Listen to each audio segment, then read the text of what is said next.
It's DK and Shay from TacoYaki Anime. Yo. And we are back for our upcoming thoughts on the fall season of 2020. Strap yourselves in, boys and girls. This one's gonna be a long one. Yeah. Looks like the anime industry is back in full force. We have 21 shows we will be talking about today. Oh my, have we ever had that many in one for the beginning? I feel like we haven't. We've had 23 once. Once. So we're only two. Well, hell, let me go ahead and throw two more on there then. Good Lord.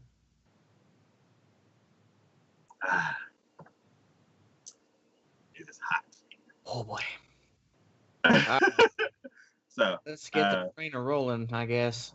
Yeah. Yeah, I'm like, there's a lot of stuff.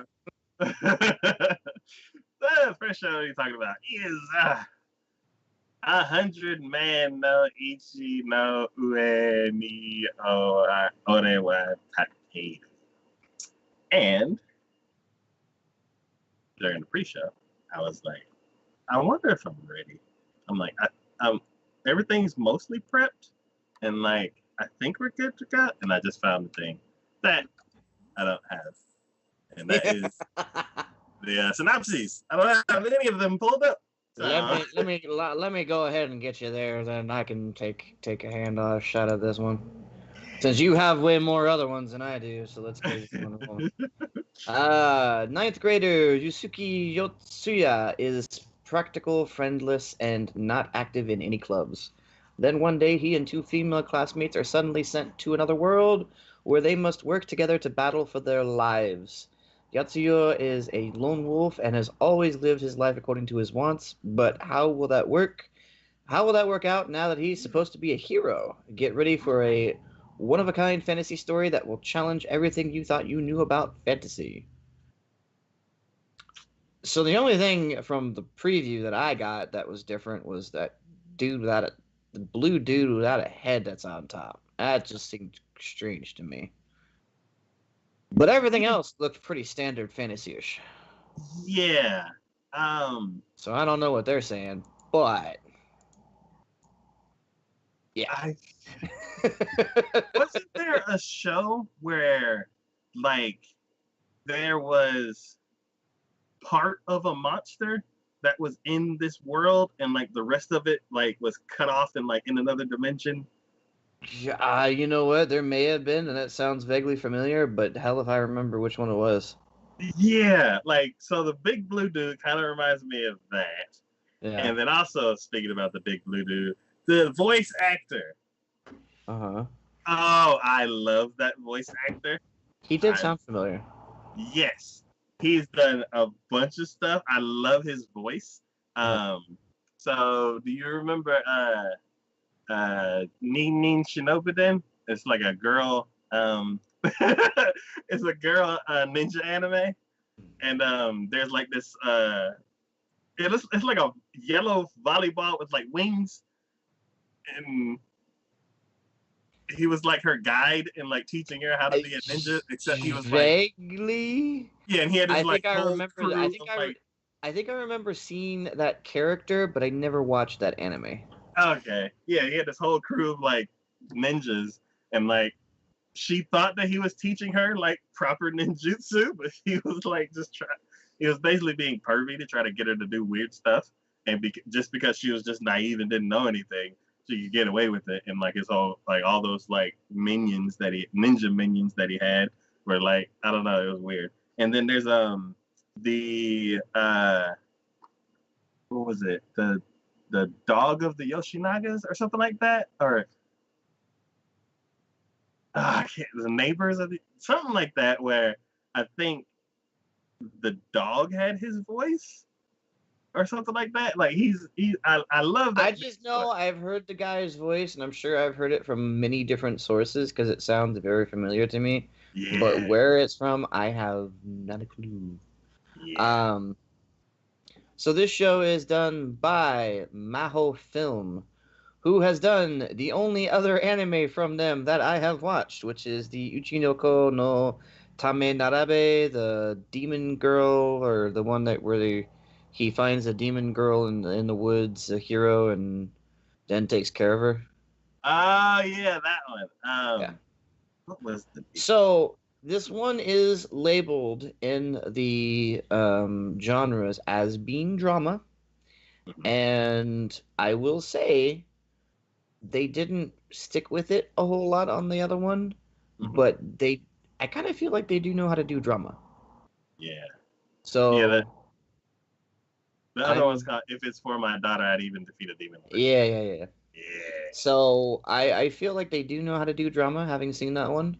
Mm. Um, and the fantasy from that other one wasn't bad either. I mean, it was a light fantasy, as I would say, because yeah, it had people with abilities, but you're mainly following the little girl who is a demon, but they kind of hide that fact for a bit. So I think altogether, it's if they're really delving deep into the fantasy genre here, which it seems like the two animes that they are going to be doing for this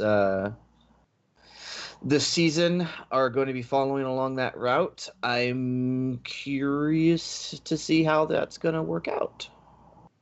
Yeah.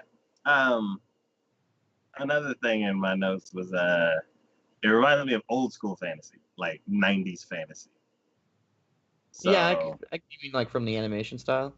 yeah, and like just the kind of like it's fantasy with like a little bit of nonsense thrown in there. Yeah, Like but it's mostly the fantasy going on. yeah, Yeah, no, I see what you're so saying. I see what you're yeah, saying. yeah. So um, yeah, I as soon as the guy started talking, I'm like, yeah, I'm watching it. um, yeah, I don't. They don't have a long character list, and especially showing the guy, so I don't know his voice uh, Yeah.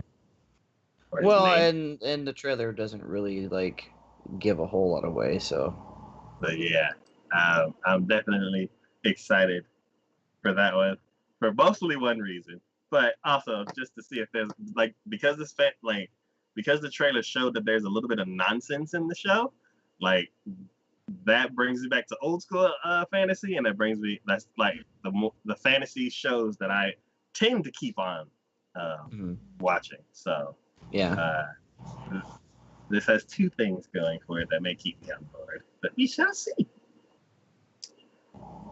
The next show we're going to be talking about is Akudama Drive.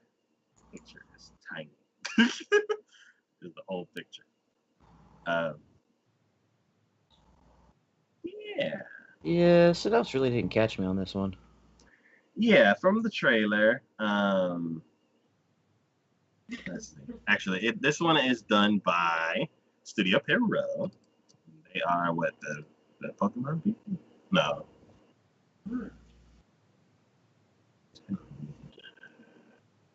Oh, they changed it by year. Okay, cool, cool, cool. They have done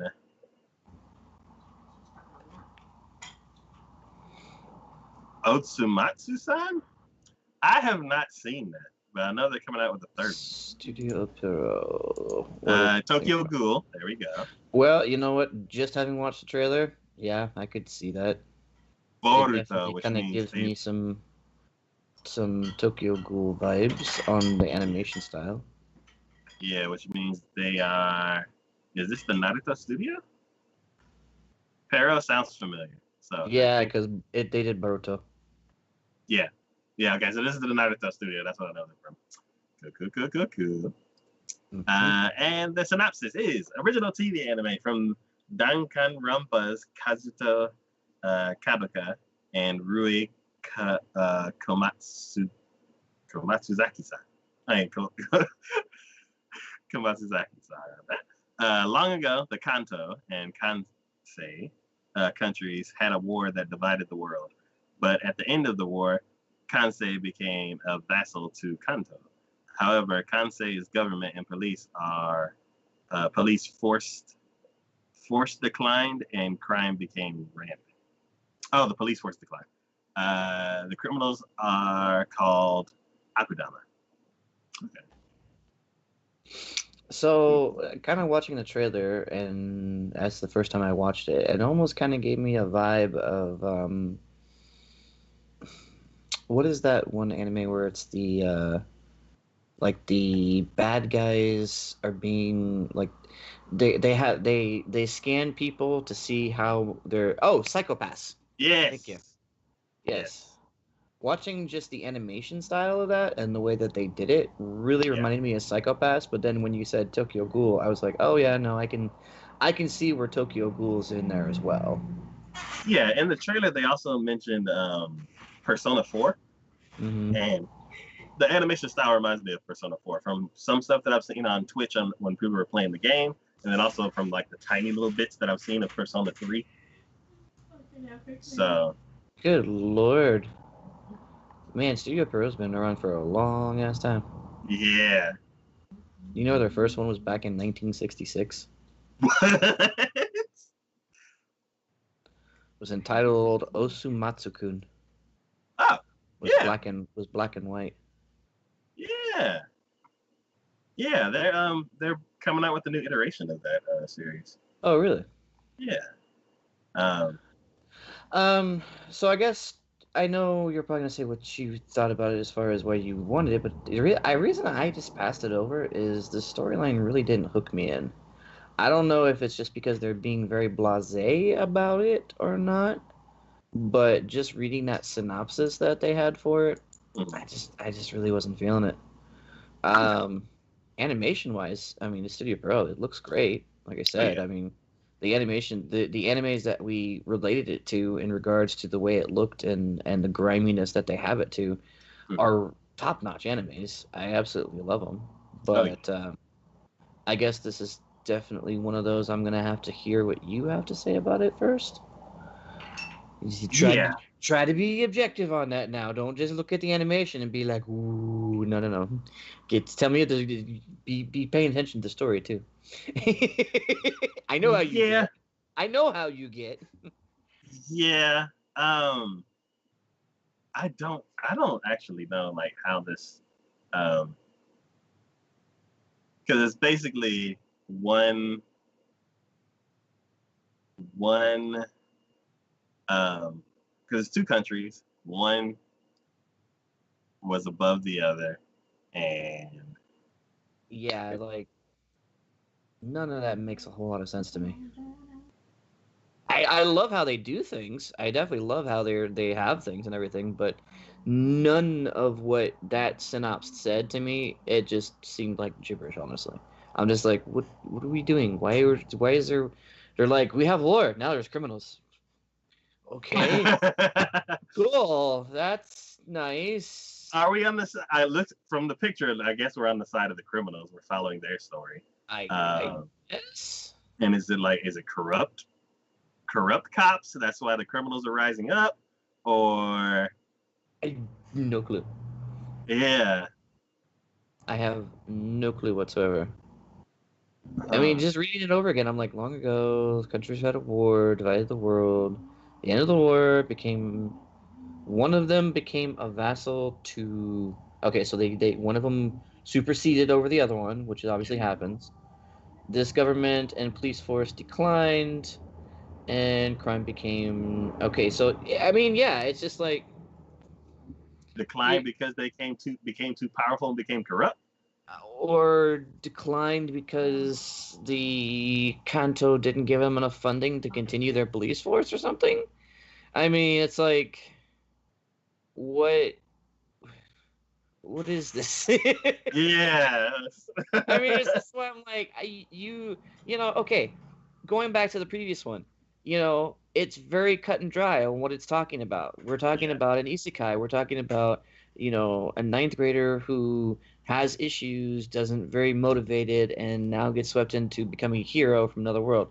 I get that. Totally understand that. 100%. 100%. I look at this and I'm like, well, what are we doing? Who are we following? Why are we following them? What are they doing? Why are they doing? It's like, you've given me nothing. You might as well have had just a synopsis saying Akuma Drive coming soon, and I'd have had just as much look at it as I've had. It's like, come on. A long time ago, some stuff happened. Yeah. Welcome to the show. Welcome to exactly. A long time ago. Like, what the hell?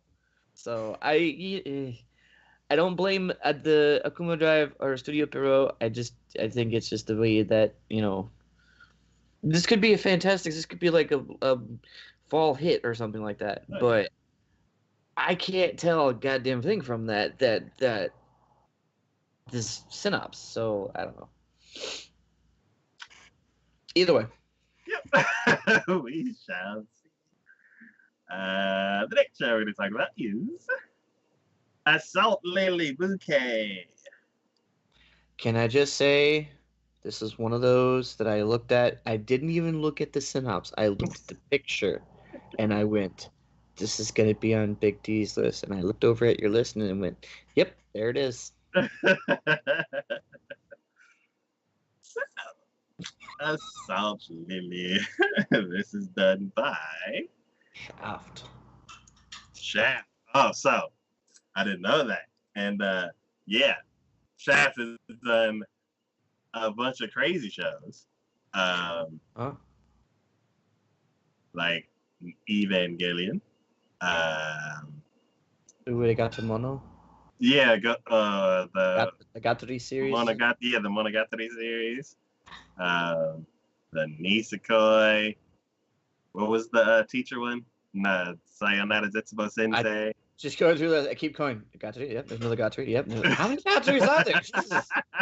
Isn't there like 8 or something like that? Maho shows up. I only knew of at least 3, maybe 4. I didn't even think there was that many.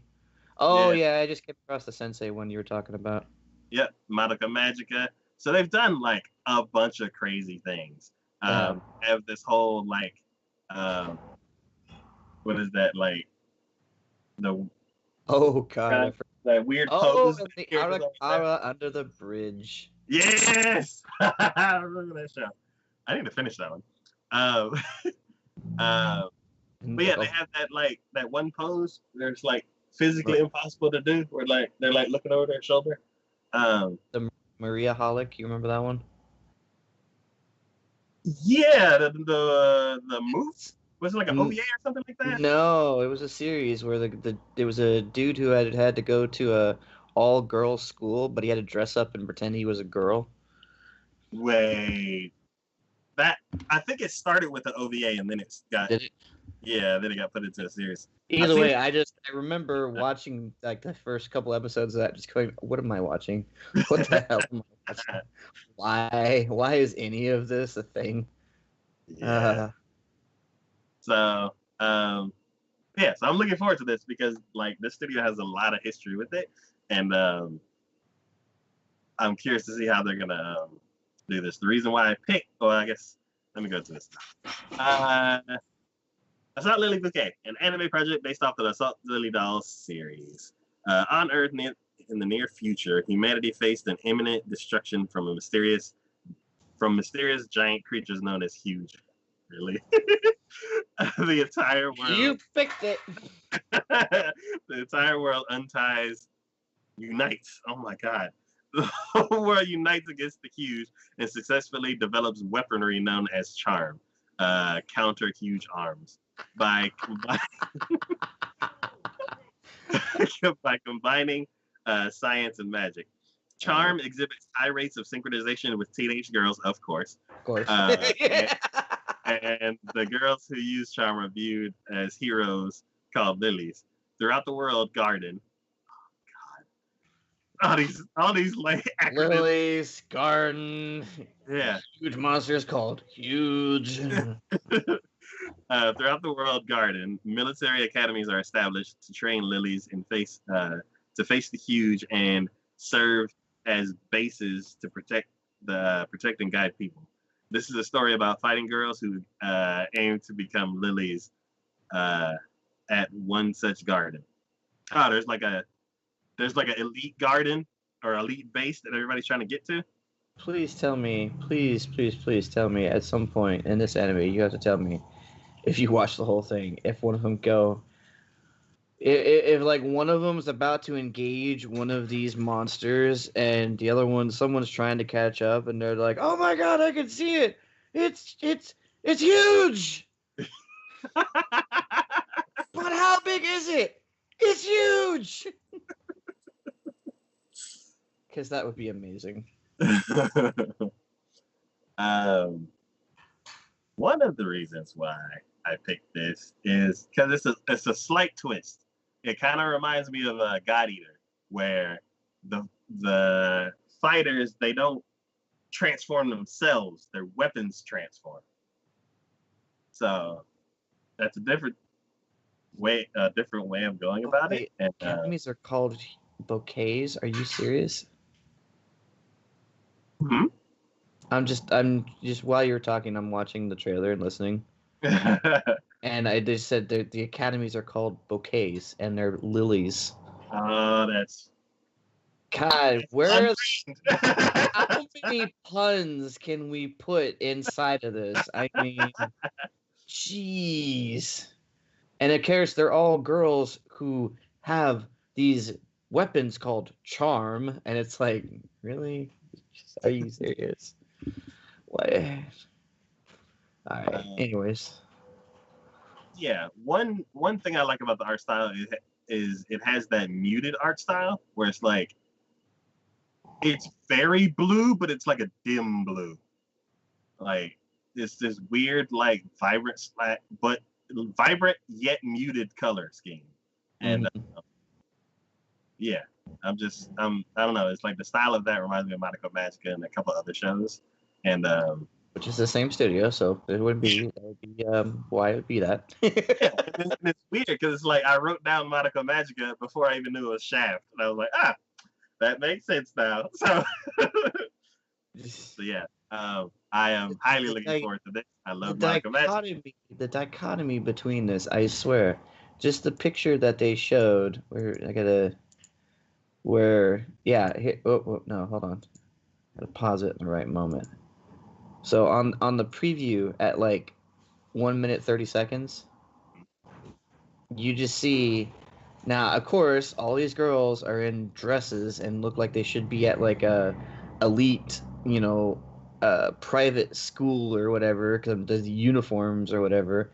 And here she is, just because of the sword is like pushed towards you, so you just get this look of a giant sword, and you see this ginormous sword that looks 3 times the size of the freaking girl wielding it, who has absolutely zero muscle tone.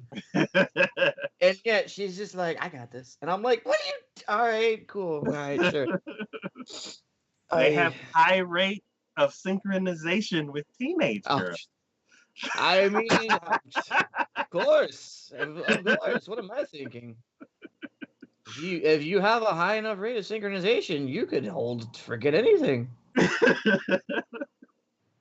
My bad. Good Lord. But yeah. How do I think it's gonna play out? I think it's gonna be the standard thing. You have one girl who's not in the fight yet. Something bad's gonna happen, and then she's gonna join the school, even though she's not or maybe she's not synchronized enough, so she won't be able to like they won't let her into the school, and she's gonna try, and then she'll finally get in because she's gonna get rejected from the school, and then go home, and then the bad thing's gonna happen, and then because of that they'll let her into the school, or you start and the world's already like she just gets recruited and joins, and yeah, Monster of the Week kind of stuff. Because it's made by the same studio as Monica Magica, I don't really think there's going to be like. I think some of the I guess incidents are going to spread across multiple episodes. Like this studio is high enough caliber that I feel like they'll have some really like in-depth stories. So we're not gonna go DBZ-ish, are we? No. Oh, okay. DBZ levels up next time. They'll actually start to swing the swords. I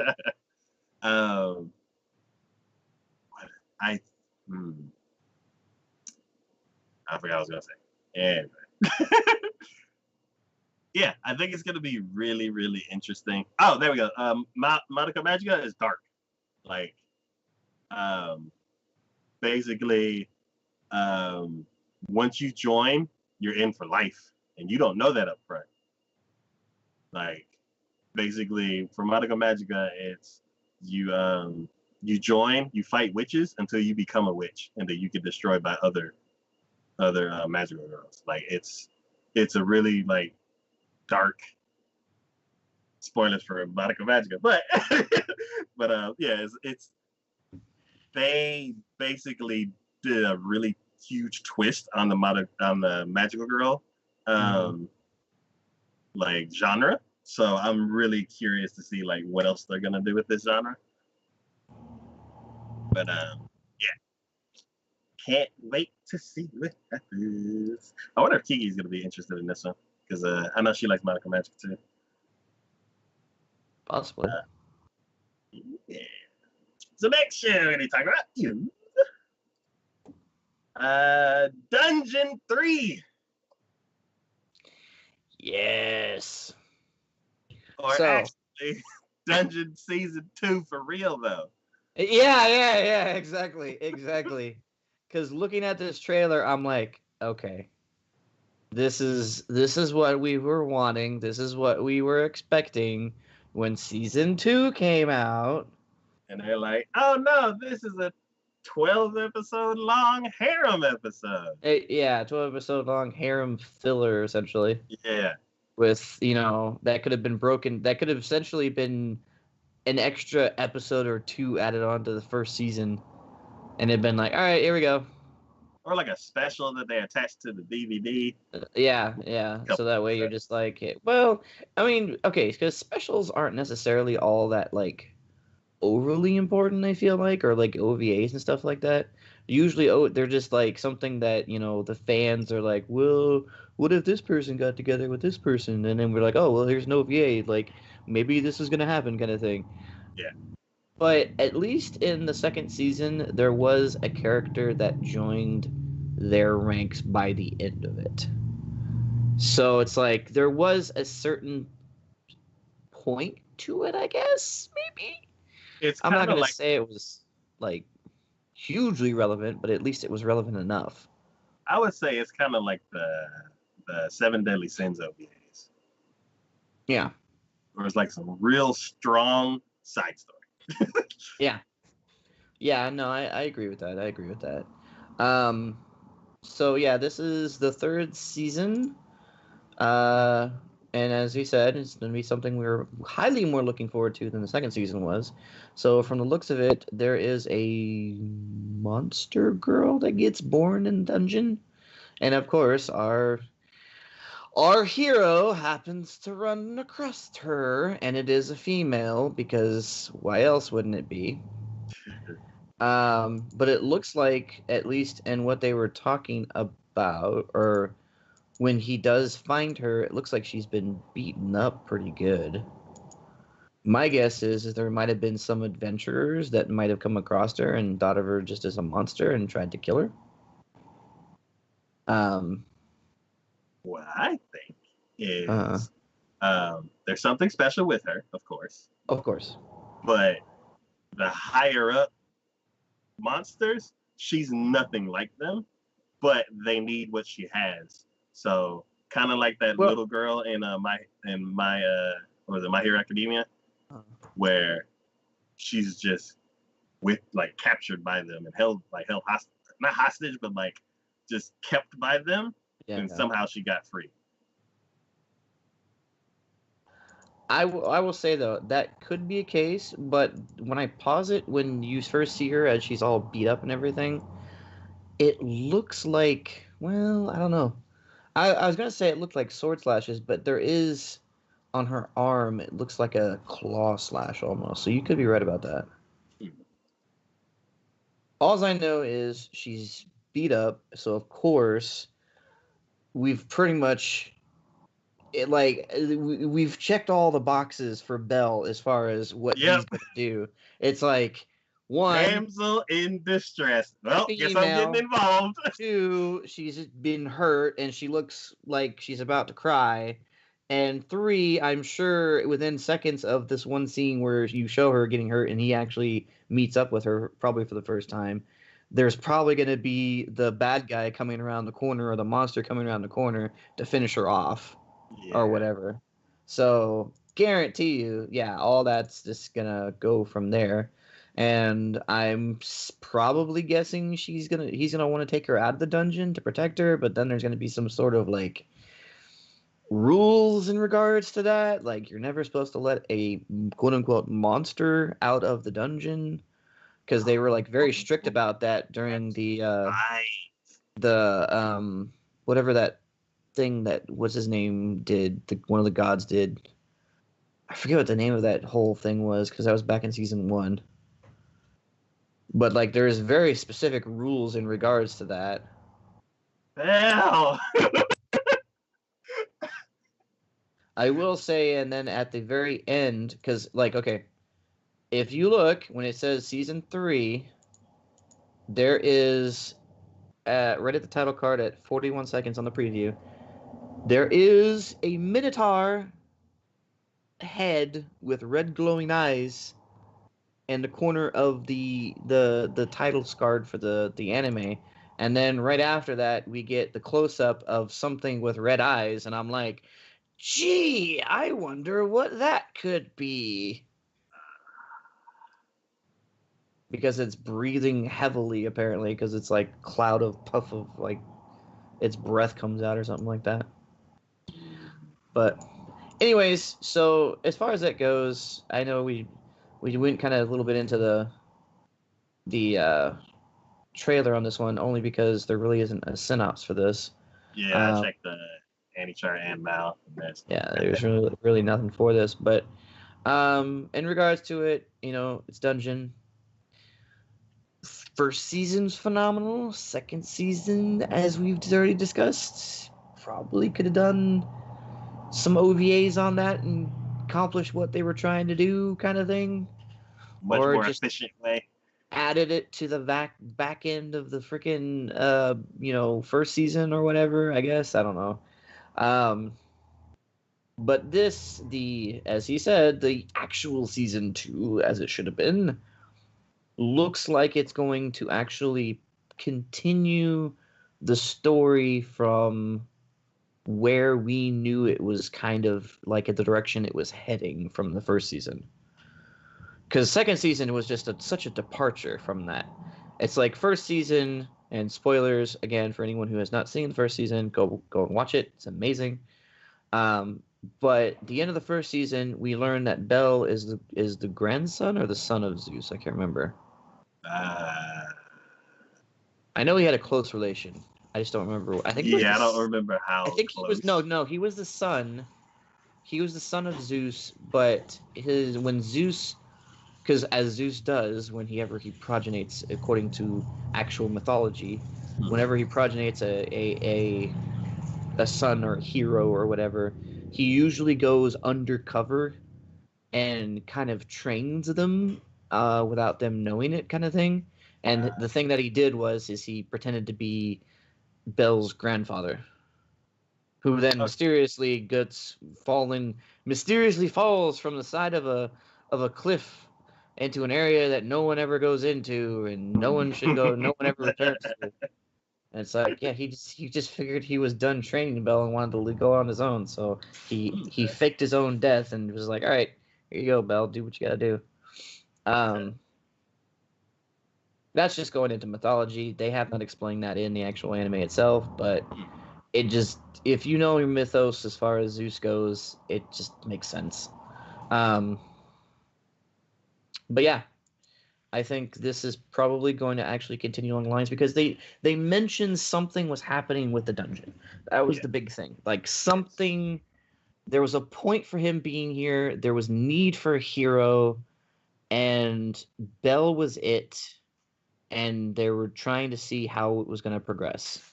Yeah, so, I remember that there were monsters and airs that were where they shouldn't have been.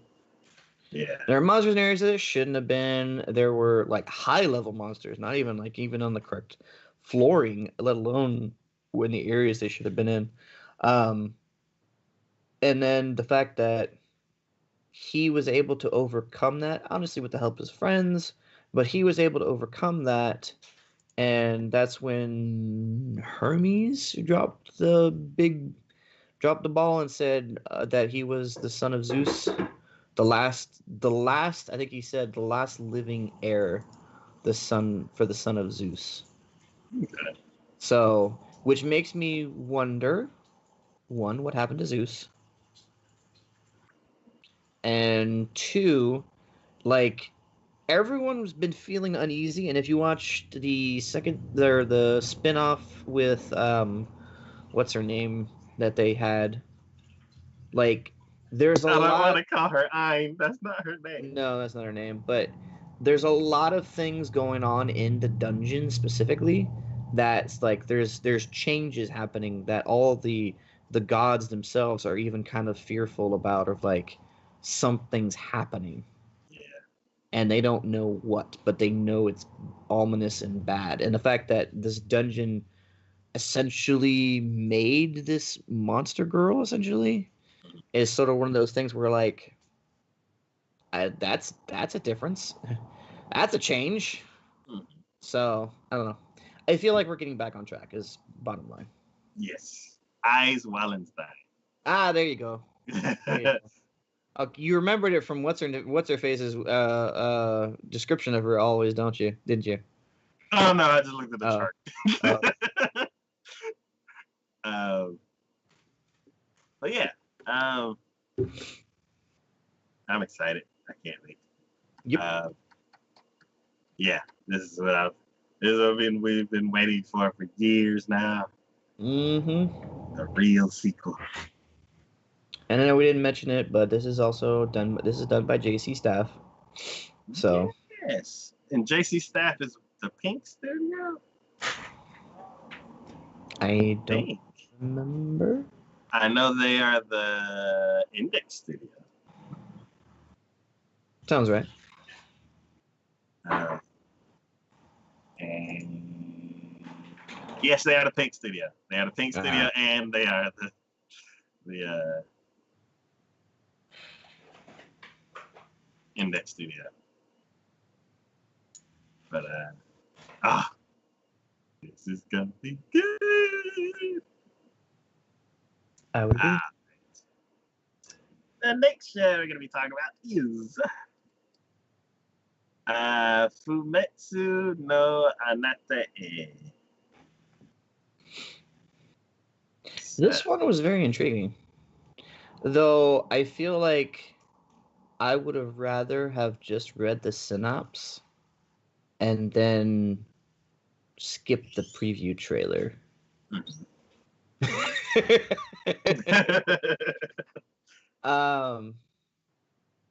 You want me to read this one, or you want to read this one? Yeah, go ahead. So, a lonely boy wandering the Arctic regions of North America meets a wolf, and the two become fast friends, depending on each other to survive the harsh environment. But the boy has a history, and the wolf is more than meets the eye as well. Had I just known that, I automatically I was interested in watching it just because it's got a wolf. I thought that was kind of cool.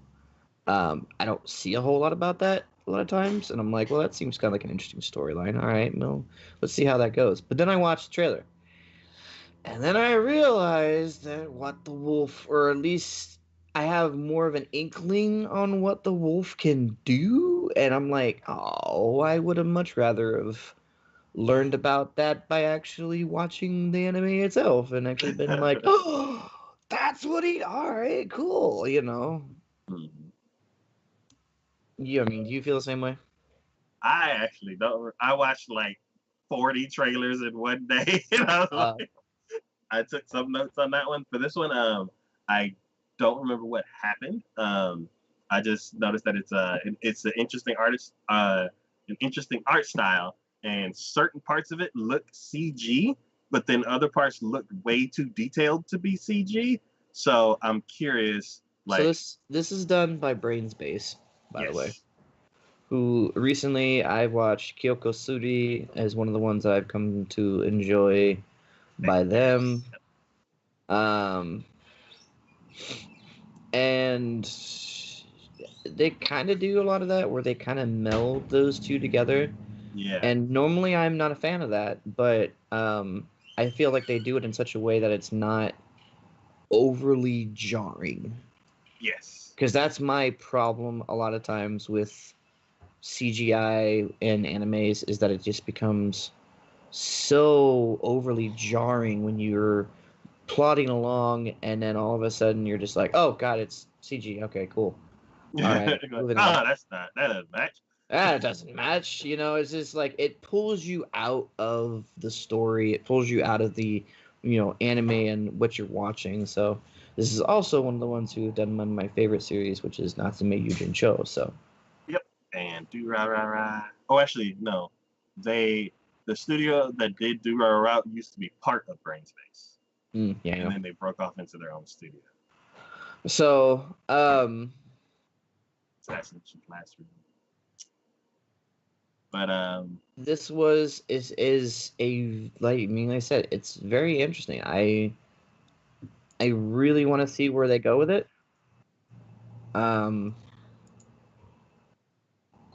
This almost reminds me, like the art style itself, almost reminds me of the Magus' Bride. Okay. Kind of thing.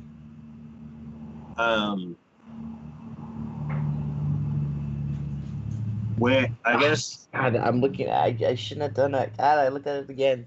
I was so without mentioning things from the trailer, how do you think it's gonna play out?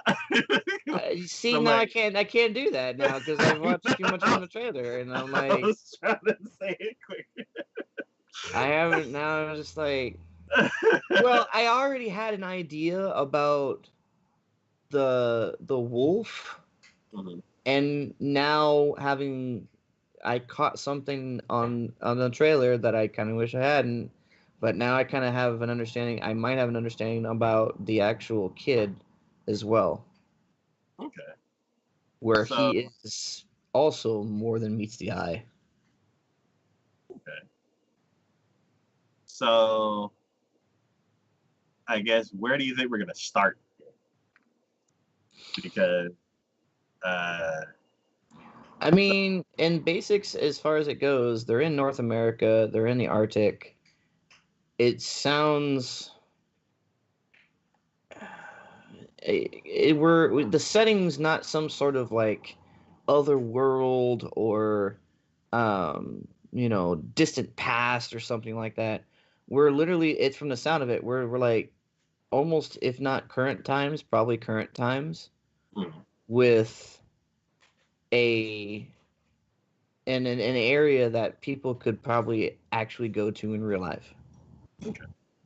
And from the looks of things, the boy is just part of a community who's just trying to survive in the area they find themselves in. Why they got there, or why they're there, or why they're staying there, I have no idea. But from the looks of it, it just sounds to me like they're there and they're just trying to survive. So I think he's gonna come across the wolf probably just while he's out, like trying to hunt or gather. I would assume. And then, you think it's gonna be like kind of like the thorn in the lion's paw, where like the wolf's in trouble and he's gonna help the wolf, or I vice don't versa? think so. I think he's just gonna come across the wolf, and it's probably gonna be the first living being that is actually going to have come across the wolf. And because of that, the wolf just kind of, not so much out of friendship, but just because the wolf has been kind of placed there in order to learn more about life, I guess. Okay. So there's definitely some, without getting too far into it, there's definitely some otherworldly happenings going on here that I think will make it more intriguing, and which is where, at the same time, I said I regret watching the trailer. I do think I would have been more even though I was already kind of inclined to watch a trailer or to watch this anime, I think by watching the trailer, now I'm even more inclined to watch this anime because now I'm like, oh, we're like, from the looks of the actual synopsis, you're just like, oh, it's just like a pair, like a boy and his dog kind of thing going on here, and you're like, no, there's more to this than what they're trying to tell you right here. So that's just my thought on it. Cool. Yeah, I'm going in blind. Even though I did see the trailer and nothing stuck out to me, so I'm basically going. So much of that stuck out to me. But, yeah, we shall see. The next show we're going to be talking about is TacoYaki to the Top Part 2. It's probably like season 7 or 8 or 9. How long have these guys have been playing volleyball? I don't know, because I'm still on episode 1. I was about to say, have you actually kept up with it? I didn't even think this would have been on your list, except for the fact because I'm like, I mean, this is on my list because I'm just gonna say I want to catch up on this show. I really do. Like, it looks so cool. I know it's a popular show. Like, man, one day. That's all I want.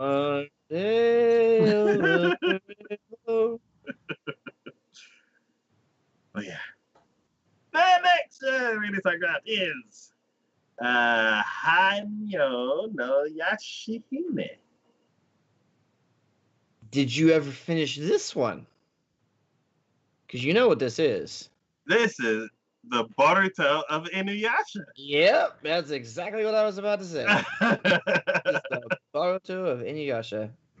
I am on episode 90 of 167 minus final act. So, no, I am nowhere even close. Still gonna go for it, though, huh? So I am going to watch the first episode, and then that'll probably be it until whenever I get around to Inuyasha. Yeah. So this show is done by Sunrise. Did Sunrise do the original? I don't know. Sunrise is a big studio, so I wouldn't be surprised if they did the original. When did the original start? Like in the 90s? Inuyasha? Because it hit Toonami in the early 2000s. Inuyasha. So really, that can't be right. Hold on, I gotta look at this. Publisher for the English media was Viz, of course. Okay, there we go. So the anime television series started in 2000? Really? 1996. I'm seeing 2000. Oh wait, is this the manga? That's the manga. The manga started in 1996. Yeah, it is. It's the manga. And the anime television series started October 16th, 2000. Hey, 4 days for my birthday. Yeah. And then has ended basically 4 years later. Jeez. Yeah. 167 episodes. Yeah. And then they have the final act, which is 26 episodes, which started in 2009, 2010. Cool. So I'm 191 episodes behind. And yet you want to watch the episode about the... I want to watch episode 192. See, this is... I mean, don't get me wrong. I do remember Inuyasha from my childhood. Yes. It has been something that I think anybody growing up in the late 90s, early 2000s would have said that they had at least watched a handful of episodes for, or at least knew of. Yeah. You know. And definitely having their own favorite characters, whether it's the monk or the fire cat Yeah. or It's just Sesshomaru. I don't know. We've seen how well Baruto has gone over with some people, and it's just as we said, it feels like we're at Baruto levels of Inuyasha now. Yeah. So one thing that's interesting about that, it's like the next generation of characters that we've grown up with or have spent a long time with. Um, Boruto was a flop for me. Mm-hmm. Uh, there has been one show that I had talked about. I had talked about it before. I can't remember the name of it, but they basically the show was made in 2009, and then like in 2012 or something like that, they just redid the entire show and um, re-aged all of the characters. And I wasn't sure if I liked it. The action was a lot more like the action was a lot cooler, and the animation was a lot smoother and like just technically better. Mm-hmm. Um, but the arc, like basically, they took all the characters that were kind of like similar, like with I guess like with '90s anime, there were like archetypes, but basically it was the same personality that had like something small to them. And nowadays, there's this huge dynamic range of like types of characters. So if they are to redo a show, like each character is like way more unique. Mm-hmm. So with this one, I'm wondering if it's gonna be good like the other show is where each of the characters are way more unique and they're not they're like I don't know, like not trying to outdo their predecessors and then also not following exactly in the same steps. Like, I don't know. I feel like with Boruto, I feel like I was babysitting when I was watching it. So I'm like, where your dad at? Go home. So hopefully this show is more interesting. Mm-hmm. Yeah, the studio is. I really like Sunrise. They've done like My Hime. They've done like Ranma and a bunch of like old classic shows. So uh, for them to come back to Naruto, like I can come back to Inuyasha. Inuyasha if they did Inuyasha. I clicked on it, but I didn't see like who the studio was. Um, For Sunrise. yeah. The prequels Inuyasha came out 2010. The studio, because it says the producers and stuff are Viz, which is yes, that's true. But I don't. Okay, yeah, okay. So it's Sunrise. So yeah, they're coming back. Ooh, I'm excited. It's not like freaking One Punch Man where they're like, nah, you do it. No, we're good. You can take it. It's fine. Yeah. So the synopsis for this show is the daughters of Sesshomaru and Inuyasha set out on a journey transcending time. In feudal Japan, half demon twins, Toa and Setsuna, are separated from each other during a forest fire. While desperately searching for her younger sister, Toa wanders into a mysterious tunnel that sends her into present-day Japan, where she is found and raised by Kagome Higurashi. What? That's her last name? Higurashi's brother, Sota, and his family. 10 years, 10 years later, the tunnel that connects the two eras reopened, allowing Toa to be reunited with Setsuna, who is now a demon slayer working for a Kohaku. But to Toa's shock, Setsuna appears to have lost all her memories of her older sister. Joined by Miroha. Wait, that's the dude? The daughter of Inuyasha and Kagome. Nope. The three young women travel between the two eras on an adventure to regain their missing past. This looks like a very interesting twist on the whole thing. I'm excited. Like I was already like, ooh, more Inuyasha, but Now I'm like, I mean, again, it feels to me like it's just a Boruto thing.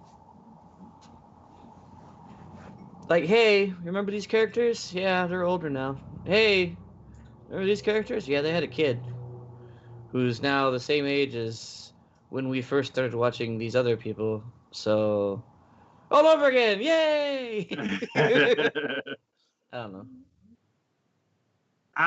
So the one thing that I would like that would make it completely different from Boruto is if the parents aren't hanging around being boring. Like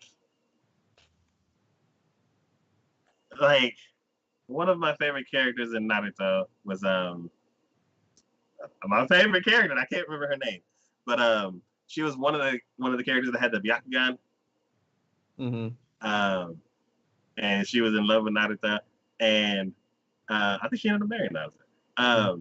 But yeah, so we're following their kids, and then when they get back home, I'm like, oh, hey, girl, how you doing? She's like, all right, children, make sure you do your homework, and you need to eat your dinner. And I'm like, where's it? You used to be such a free spirit. You changed. Adventures. You changed. It's not the same. Yeah. So I hope it's not like that where the parents are hanging around being boring. So come on, can you actually think Inuyasha would probably be boring? That's true. Yeah. Anything could go may just be really yelling around, telling him to sit all the goddamn time. Yeah. Yeah, I'm excited. All right. The next show we're going to be talking about is Higurashi. Otherwise known as When They Cry. So this seems like it's a redo? A 1-to-1 redo. I'm like, wait, what? Why? I guess maybe it came out. Wait, when did the first one come out? I'm going to guess 11 years ago. God damn it. One thing I'm starting to notice is like people are taking stuff that Dean has done and like they're redoing it. Like Face Day Night, and then E-Fotable. It's like, nah, let us do that. And then they do like 3 seasons of it. And this one Dean did Higurashi, and they're like, nah, let us. Passione's like, nah, let us do this. So, God, was it originally a game? 2006. It was a game originally. Huh. It was a game first, then it was a manga, then it was a light novel, and then the anime series was 2006, yeah. So, we're talking about, what, 14 years ago? Yep. I guess that's enough time. You have a new generation of anime watchers out there who've never had their lives completely just ruined by an anime. you could throw them on this one. You know, throw another log on the fire, man. That's all I'm saying. It's fine. It's fine. Oh my god. Yeah, Totally I am so unbelievably excited to watch this. Like, I am so unbelievably excited to watch other people watch this because I guarantee you're gonna get, what is going on? Oh my god, why is she doing that? Oh dear Lord, that's a lot of blood. wait a minute, why is this happening? The last episode, this happened. Yeah. We were all friends. Why is she putting that knife? Oh god. So yeah, it is being taken over or redone by Passione. One thing I really hope is that they redo like the first one and the second one, and then just throw the third one in the trash. But So the only notable thing for me that Passione has done so far Wow, they've done reviewers. Cool. is Roka no Yusha. Oh yes, Okay, that was good. that was very good. That was very good. I The first enjoyed that episode of Rail Wars one. was good. Huh? The first episode of Rail Wars was good. I didn't watch it. I can't tell you anything about it. So back in 2015, Roku no Yusha came out and is an awesome, awesome anime. And then, of course, we have this year's anime that's come out, which has been Ishizoka Reviewers, which has been a complete departure from. It's like, did y'all just want to go down? You're like, you know what? We haven't. What is it? Is there like a quota that all develop or like all like studios have to meet, and it's like, all right, we've done our fantasy, we've done our serious, all right, we gotta go do ecchi. Let's do the ecchi one, and then like We only want to do one, so let's push that line. Push it all. Push it all the way to the line. Someone in the back's like, all right, so we have to do the ecchi. Let's just make it as ecchi as we possibly can. One and done. Let's do so many that we don't have to do any ecchi for like the next decade. Because, oh my god. Oh, jeez. If y'all haven't, I don't recommend watching It's just a reviewer. Don't do it. Just don't. There's no point. There's no point at all. It is, yeah. No. So, anyway. So, yeah. Basically, Higurashi is, well, let's go over the synopsis. I'm reading the old synopsis. That's wrong. Nuki and Keiichi Maebara settling into his new home in peaceful Nabisama village, making quick friends with the girls from his school. He has arrived in time for the big festival of the year. But something about this isolated town seems off. Yes, very off. I like the quotations there for that. And his feelings of dread continue to grow, with a gnawing fear that he's right. What dark secrets could this small town be hiding? This is what made me a little apprehensive about moving to a small town. Like, I'm not gonna lie. It's it's just one of those things that you're just like, it's a small town. What could happen? You're moving in town. You're like, oh, we're moving down to this one street, number 246. And like, oh, the Samson house, eh? And you're like, what? I mean, we're selling that house because, we're not living there. No. Nobody's lived in that house for about 30 years. Yeah. And yet it's kept in pristine condition. Why? So, this series has a very and have something nice and happy to watch afterwards. Yeah. Yeah. While you're going through this, how do you experience this show? Pair it with some sugar. Like, go through Dokugabo's this, what is it? Their plethora of cutesy shows, and just pick one. Well, no. Don't go cutesy. No.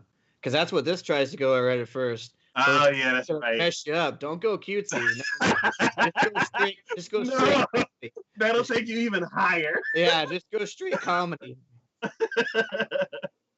This show will, I guarantee you, will ruin some people.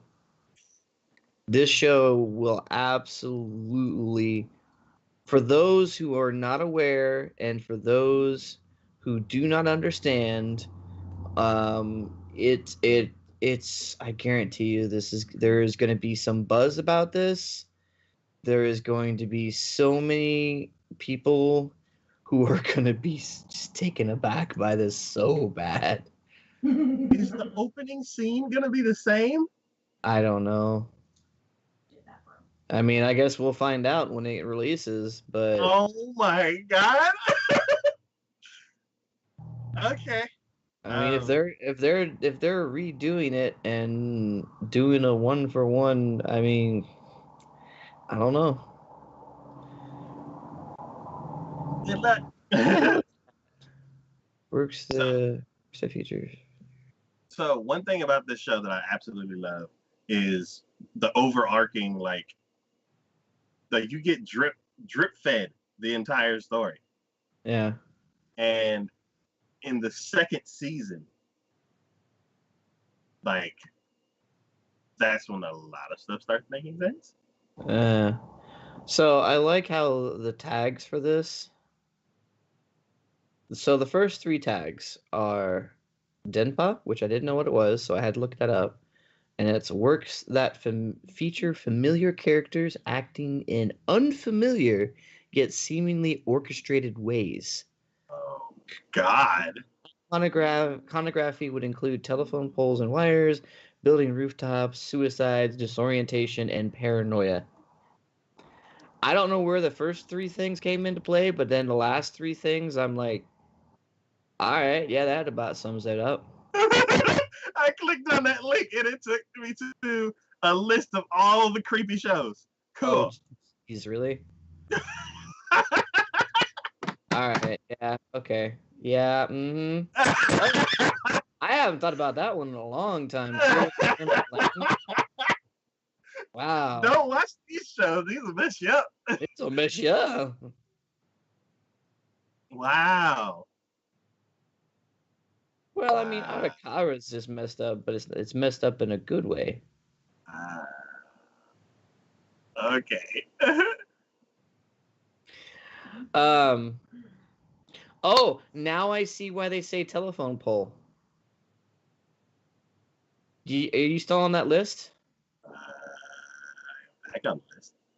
Go all the way down to the very bottom. Ah!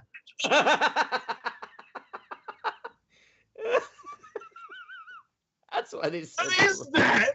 Why they said telephone pole. I was like, where they get telephone pole wires and then building rooftops go? How does that go hand in hand with suicide, disorientation, and paranoia? So yeah, that's Denpa. That's 96% of the for the tags on this. Tragedy is 86% of the tags on this, and gore is 70% of the tags on this. Yeah. Yeah, I just can't wait. I'm like, I'm expecting to be let down, so then I could just go watch the whole one. I don't know, man. It's like I said, this is gonna be one of those. The sad thing is they're not even the people I know aren't even gonna be able to put anything up on it for YouTube at all because it's gonna be too graphic. Oh, Man. jeez. Yeah, I can't wait. So yeah, that's Higurashi. I know we didn't say much about it, but honestly, it's something that you just have to experience it yourself. You really do. Oh, I had a nightmare because of this show. Oh, really? Yeah. So oh man. So I was living with a roommate and it was probably '09, I think. '07 or '08. And yeah, my so basically unbeknownst to me, my roommate was dog sitting. And him and the person that they were dog sitting like went out because I guess they couldn't leave the dog at their apartment, so they left the dog at our apartment, and they went out. Me, well, I guess it wasn't a nightmare. I just got really scared. I had just finished watching an episode of Higurashi, and I went to sleep, and then something woke me up, and I could not figure out what it was. So I'm dead asleep, and all of a sudden I hear, and I'm like, what the? I'm like, I get up and I'm like freaked out, and like this little black thing just ran across the floor, like out my room. I'm like, no, no, no, no. And I'm like trying to like wake myself. I'm like, am I dreaming? Am I awake? And what in the world's happening? What in the world was that noise? And then a couple seconds later, I hear, "Arr!" I'm like, is that a dog? Hello? Is there a dog in here? I'm just freaked out. And then I call my roommate, and I'm like, is there a dog in here? And he's like, oh yeah, I'm dog sitting. He's like, yeah, we're like on our way back. I'm like, oh my god.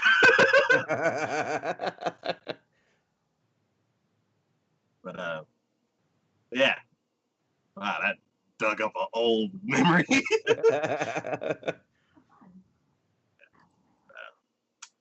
Igarashi, buyer beware. Yeah. No kidding. The next show we're talking about is Ikebukuro Westgate Park. This is all you. Hey, I have another story about this one, but let's go ahead. Oh, the whole synopsis didn't get put on here. Do you mean to read it? I have it. Well, the studio is what? Doga Kobo. Yep. How many? This is uncharacteristic. Uh-huh. Yeah. Recently, they've been doing like a few shows that aren't like super cutesy. But they mainly do a lot of super cutesy ones. Yeah, like yesterday. Where, Yesterday was Tate, and then this one. This year they're like, oh, and then I'm like, hey, let's do some different stuff. Like I said, there is a quota for every studio that they have to meet. So, synopsis for this is it is Ikebukuro Westgate Park, based on a series of urban mystery novels. The story revolves around 20-year-old Makoto. Oh my God, it's the same name. Who frequently gets involved in highly dangerous situations, usually against his own judgment. Along for the ride are his best buddy Shunmasa Takahashi, the enigmatic leader of a local gang in Ikebukuro. See, this tells me absolutely nothing. This tells me everything. I watched a live-action drama called Ikebukuro Westgate Park. The main character's name was Makoto. His best friends were Shun, Masa, and Takahashi. This is the same story, or it's based on the same characters. I love this story, or at least the story of the live-action drama. Do you remember when I talked about a show where, you know that QP mayonnaise, like the one that's in a bag? There's a reason why, is because this is the same thing. Yes. I just looked up this thing. The television drama you're referring to, which premiered in April of 2000 till June of 2000, is the same thing as this. Yes. So, and which has been a manga, and a novel that was the original. Yes. The novel series ran from 1998 to 2009. It only had 6 volumes, though. That's a little surprising. So yeah, there's a Japanese brand of mayonnaise called QP, Yep. and it's comes in the bag, has a red cap, and the main guy Makoto carried the bag of mayonnaise in his pants, and every time he would go to a restaurant, because when he would order food and then ask for mayonnaise, and one thing that I think is a cultural thing where in Japan when you order food you can't customize it. Like you just take it as is, and customizing is like disrespectful. Well, he would always carry around the mayonnaise because they would never hand it to him, and he would always get his food and then pull out the mayonnaise out of his pants and put it on there. If the guy in this show carries around mayonnaise in his pants, I'm gonna lose my mind. But yes, I am very excited about this show because it is all based on the same thing that I've seen before. And I'm curious if it's going to be like any slight differences or it's going to be an animated version of all the stuff that I loved back when I watched it. It's probably been about 10 years. So the only thing I remember from the show is he carried around mayonnaise in his pants. And I just remembered the characters' names when I read them. So I'm like, oh, and like faces are starting to pop up in my head. So like, I can't wait. I am so excited. I have no idea like how the story is going to play out because it's kind of like random gang related situations here and there. I can see that. Yeah, you're just following the main guy and how his friends get into all different types of hijinks. So if this is anywhere as good as the drama, I think it's going to be a very good show. So yeah, can't wait. The next show we're going to talk about is Iwa Kakeru, Sports Climbing Girls. Oh, I didn't even have to like second guess this one. The millisecond I saw Climbing Girls, I'm like, yep, this is on Big D's. The trailer was boring. Well, it didn't have any climbing? It had climbing, but it was boring. Like, it's gonna be how the entire anime is gonna be, guaranteed. So there's 2 routes that sports anime could go. It could be a mainstream sport, and it's action packed, and everybody loves it because they already know the game, so you don't have to teach them, and it's just following the journey of the players. And then it could be a obscure sport, or something that's a sport, like rock climbing, rock climbing, or butt wrestling, and then not a sport, not a sport. But I was talking about that one, and immediately when I mentioned sports anime, he's like, he still thinks that one's a sport, isn't it? I'm like, He's like, I hope you're never letting him live that down. I'm like, oh no. So, yeah, so, or like paintball or something like that, where the characters teach you about the sport, where they're like, hey, you could get these types of pellets, or you could use this type of gun. This is categorized like this because to make it not a weapon or whatever, however it is, it's explained in the show. This show, I feel like it's either going to be an educational like sports show, or it's gonna go crazy and they showed none of it in the trailer. So, yeah. I mean, the tags leave something to be desired. The studio is Blade. I'm still on Ikebukuro, and when I looked down at the tags, it was like crime, drama, and I'm like, what? So they've only done 1, 2, 3, 4, 5 enemies besides this. The one they're doing this, another one you're doing this year. So Yeah, I haven't seen any of these. good luck. Oh, yeah, this. I'm like, no, I don't know. I was like, in my notes, I was like, I think this is an excuse for them to draw girls in weird positions. Yes. This trailer is so boring. Watching the trailer, How, that's pretty much what I thought too. how could this be a sports anime? Because it's not. I was like, yeah. So, the synopsis goes, Iwakere sports climbing girls. The story centers around girls who compete in sports climbing, particularly climbing artificially constructed walls. First year high school student Konomi Kasahara discovers the sport at Hanamiya's girls' school after training her mind with puzzle games during high school. Cool. You know what? I guarantee your reaction watching this is from what you did. The way you just said "cool" will be about the same way.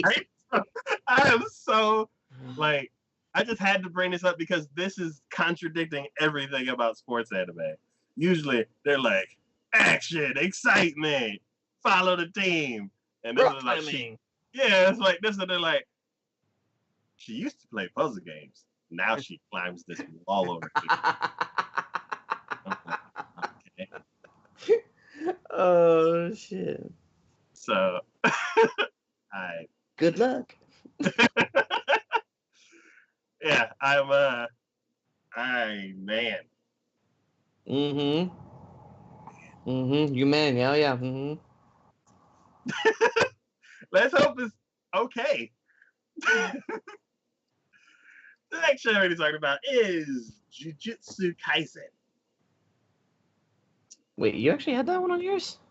Why did I put it on my list? Oh yeah, you did have that one on there.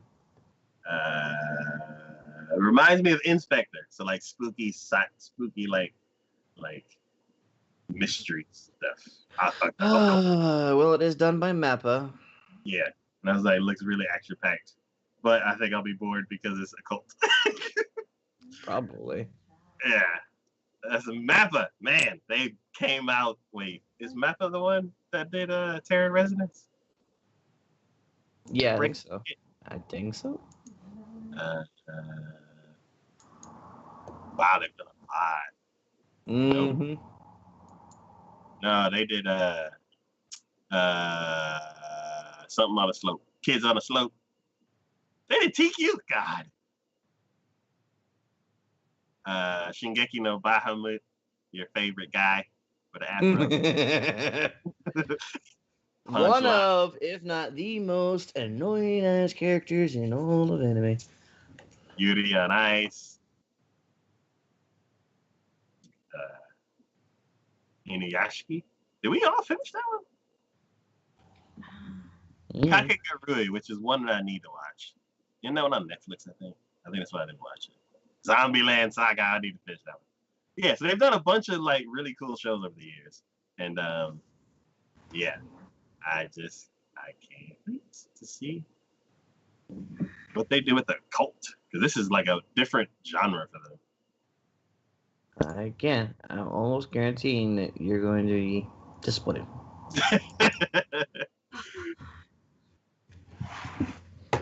I don't know. You get into occult things, it just never really piques my interest. Okay. The synopsis for this goes: a boy fights for the right death. Hardship, regret, shame, the negative feelings that humans feel become curses that lurk in our everyday lives. The curses run rampant throughout the world, capable of leading people to terrible misfortune and even death. What's more, The curses can be only exercised by another curse.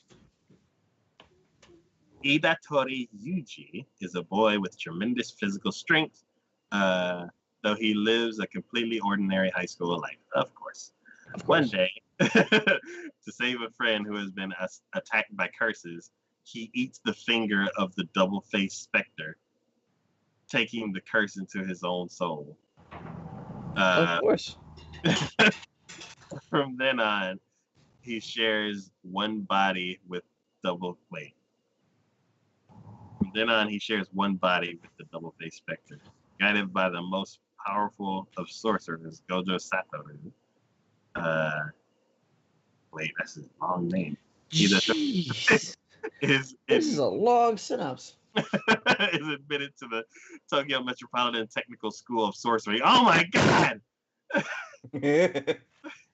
TMT HSS, an organization that that fights the curses, and thus begins his heroic tale of a boy who became a curse, who exercised a curse, a life from which he could never turn back.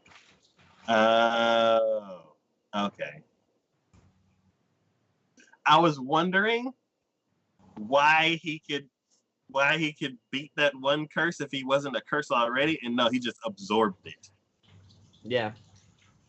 Okay.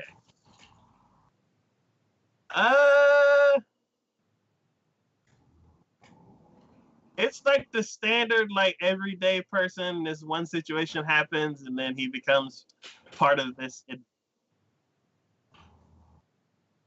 thing going on, and has to, I don't know, get through it. Basically, is what it sounds like to me. Yeah. Yeah. It's like standard. Yeah, I mean, I don't expect a whole lot of like amazing things coming from this. I think. Yeah.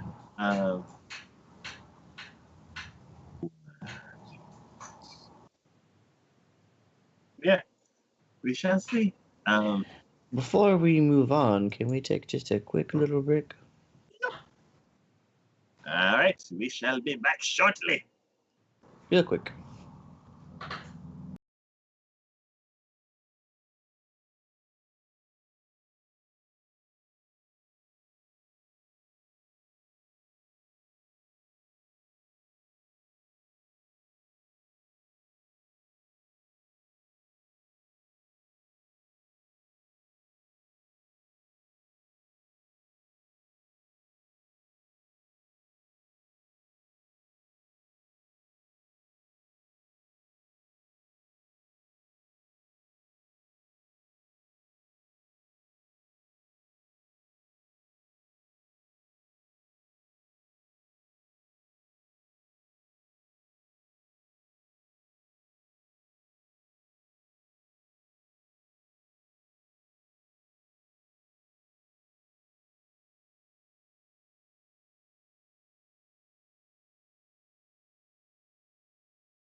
the next show we're going to talk about is Kimitachi ni Hiro wa Reta Otoko.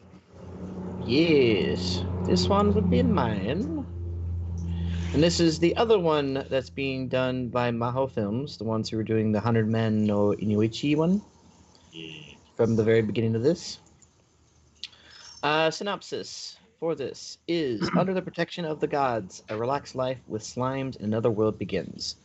One day, the life of a middle-aged Japanese businessman, Ryomo Takabayashi, came to a rather sudden and disappointing end. Ryoma had never had a blessed life, but after his death, 3 great gods sought his cooperation and reincarnated him as a child in another world with swords and magic. Receiving a most cordial and divine welcome from the gods, Ryoma decides to live leisurely on his own in the forest for the time being, working diligently at magic and hunting. Ryoma's greatest passion comes to be researching his tamed slimes. Training a variety of slimes, some newly discovered, and the curtain rises on his easygoing life fantasy celebrating a second life with kind people in another world. This kind of seemed to me like a... If I'm going to be watching Higurashi, I want to watch this right afterwards, because this just seems relaxing, fun, wholesome, enjoyable.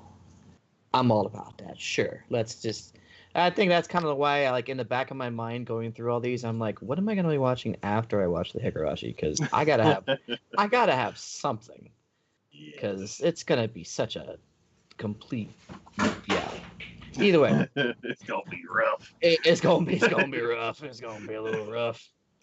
I don't see anything necessarily, like, overly...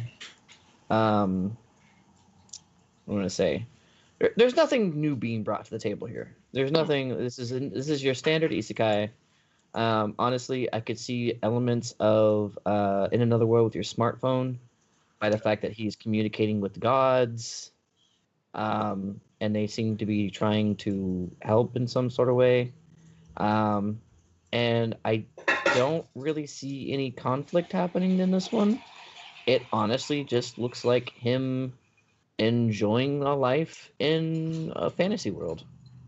Nothing new, nothing exciting. He's just kind of like, all right, well, I'm here. This is what's happening.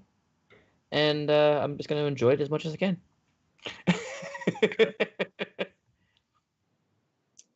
Cool. So I guess in as far as how is it going to play out, what do you think, like, the conflict will be, or... I mean, I guess the best conflict I could say for this would probably be his adjustment from living a normal life in which we know of it versus living a life in another world. Okay. I mean, it's a new setting, new situations. I kind of hope he learns more magic than just controlling slimes, but that seems to be the key point of all this. And maybe some other things. But I honestly don't necessarily... Like, there's no Demon King. There's no... Like, this isn't like your stereotypical fantasy in that regards, because I don't think there's necessarily, like... He's not the hero. Yeah. It's just him learning about this world that he is now living a part of and just trying to enjoy his life. Yeah. He's not like, I'm the Slime King. Yeah, no. He's just, honestly, for him, considering the way they said that synopsis about him living in the woods and hunting and learning about magic and stuff like that, he probably did that just because he wanted some company. Okay. Yeah, I can almost see that being the case. And then he just found it to be more useful because, like, at one point I see one of the slimes pops out like a rag or something. Maybe it cleaned it for him or something like that. Okay. So he may just be finding uses for slimes. I don't know. He's like, hey, you can use this one to do your laundry, or you can do this one to help clean up the da-da-da-da. I don't know. It just seemed like it was going to be some sort of silly, goofy little adventure type thing. So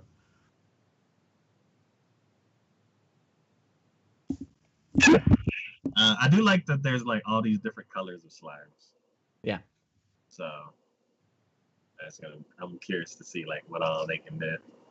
yeah, it's curiosity, but again, I kind of thought it was like more of a heartfelt, good feel, emotional thing to counterbalance the Higurashi that I know is coming. Yeah. All right. The next show we're talking about is Kami-sama ni Natahi. Did you have this one as well, or just me? I think I've heard this one too. No, you didn't. No? The only K one you have is Kuma Kuma Kuma Bear.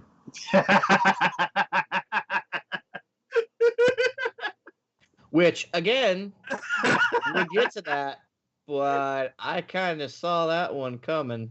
Not gonna lie. Saw it coming.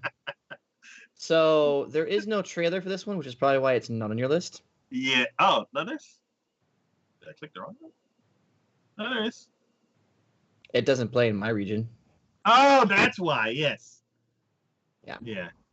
So, first off, this is done by PA Works. We all know good stuff. Yes. Wait, so, no. No, they're just a gorgeous show. Yeah. So, this synopsis. So, you may be interested after I read this. So, Third Key X Aniplex X PA Works original anime project written by June Media. Previous works were Angel Beats and Charlotte. Oh! And then listen to this. One day during Yota Narakumi's last summer vacation at high school, a girl named Hina suddenly appears and proclaims herself the all-knowing god. Hina announces to the thoroughly confused Yoto, the world will end in 30 days. Yota then witnesses Hina's godlike powers of prophecy, convincing him that her powers are real. Hina's naive innocence belies her powers, and she decides to live at Yota's home for some reason. Thus begins an eventful summer before the end of the world. Now you're interested in it, aren't you? Oh, yeah. Which is why when I read that, I'm like, and I looked at your list and I'm like, he doesn't have this one on his list. Why doesn't he have this one on his list? Have me at Because it didn't have a trailer. Yeah. I was thinking, I'm like, should I try a VPN? Oh, yeah, I don't care. I'm going to watch it anyway if it comes out. So, yeah.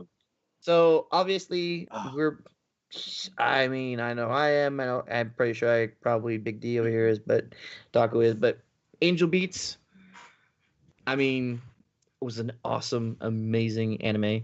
Yeah. And the fact that the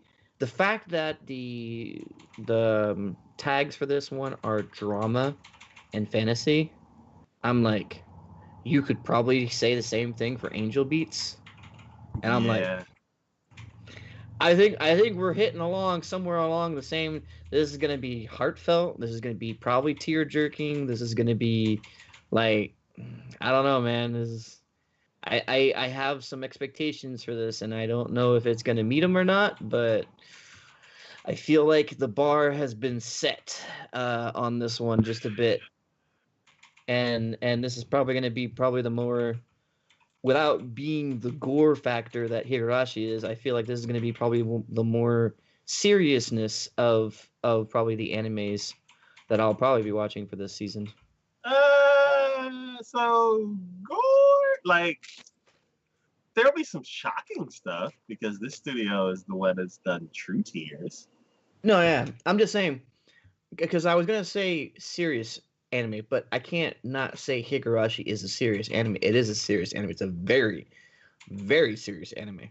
Yeah. But it's a serious anime because it will just blindside you out of freaking nowhere. Yeah. With some just off the wall and a lot of times containing gore in that fact of just like, oh my god, why is she stabbing herself in the freaking? All right, you know what? Not even gonna go there. Not even gonna go there. But I feel like this is gonna be the more actual drama seriousness of what I'll probably be watching as far as this season goes. Yeah. So yeah, man. So I can't wait. Like I love PA Works. I love everything that they've done except for Glasslit. That one sucks. Every other show is like super duper good. Like A Lull in the Sea, like Angel Beats, Charlotte. Did they do Island? like, like, man. Um, yeah, I'm like 100% on board for this studio, and yeah, I didn't. Also, I was like, "Oh, you can't watch the trailer." I'm like, "Okay, cool, fine." But yeah, I'm so excited. Ah, yeah, so I like figured I'm like I even would the share this one on your list. even the comment under the trailer on Annie Chart, somebody's like, "Is it too early to say this is gonna be a higher than a 7 out of 10?" Like, just from them even watching the trailer, they're like, "Oh my god!" Like, I think like what is it rated as is on any chart right now? Well, it's number 9 for fall. I don't know. I feel like this may be one of those sleepers that's going to come out of nowhere for some people. yeah, like there's there's this one YouTuber whose videos that I listen to, and whenever he always does like a overall season video, and every time like there's a PA Work show, he'll show like one of their gorgeous scenes, and he's like, "Hey, PA Works, is that you?" like, like you can just tell because their backgrounds and their animation is just so gorgeous. So yeah, I'm like, you had me at PA Works, and then you said like 2 really good shows, and I'm like, okay, where do I sign? Like, yeah, this is man, the same writer who did both of those. So yeah, oh, can't wait. mm-hmm. Next show we're gonna talk about is King's Raid. Ishiwa Sugimoto. So this one, I think was mine. Yeah, this one was mine Yes. altogether. I mean, okay, so well, hold on, I might be getting ahead of myself here. No, hold on. Let me go back. So this is done by OLM and Sunrise. Oh, I didn't even look at that. Well, that was Pokemon, right? They've done some. No, well, Zoids. Yep, nope, Pokemon. Yeah, there we go. I see some Pokemon. There we go. You see the Pokés. All right, so let me get the synopsis going here. The story is set in a world of sword and sorcery a century after King Kairu of Orivelia defeated the demon king Angumoto. The squire Cassel lives in these peaceful times. However, Cassel's destiny is set in motion when he hears of the demons reappearing on his land. Guided by a great wise man, Cassel embarks on an adventure with his companions to drive back the darkness, threatening his once peaceful land, and become the chosen warrior of the holy sword, Aya. So that in itself seemed pretty. Nothing like overly. I mean, again, that's not bringing anything new to the table. I mean, what is it? The last one I was talking about with fantasy, saying, "Oh, he's not going after a demon king," and what do you know? He's going after a demon king. And I'm like, come on, can we have something else that threatens the sanctity of human life coming from somewhere? But what about the elf queen that happens to be evil? Yeah. Let's do something about that regards, But looking at the trailer, I like the looks of it. Like again, this is always going on just like the studio and how well they do the animation and stuff like that. But this seems to me to be this brings me back. Like this brings me back to like you know how you were saying before about the first one about saying about fantasy and stuff like that where you were Oh like, yeah, you know, old school fantasy. old school fantasy. Looking at the trailer of this one, I'm looking at it going, all right, this brings me back.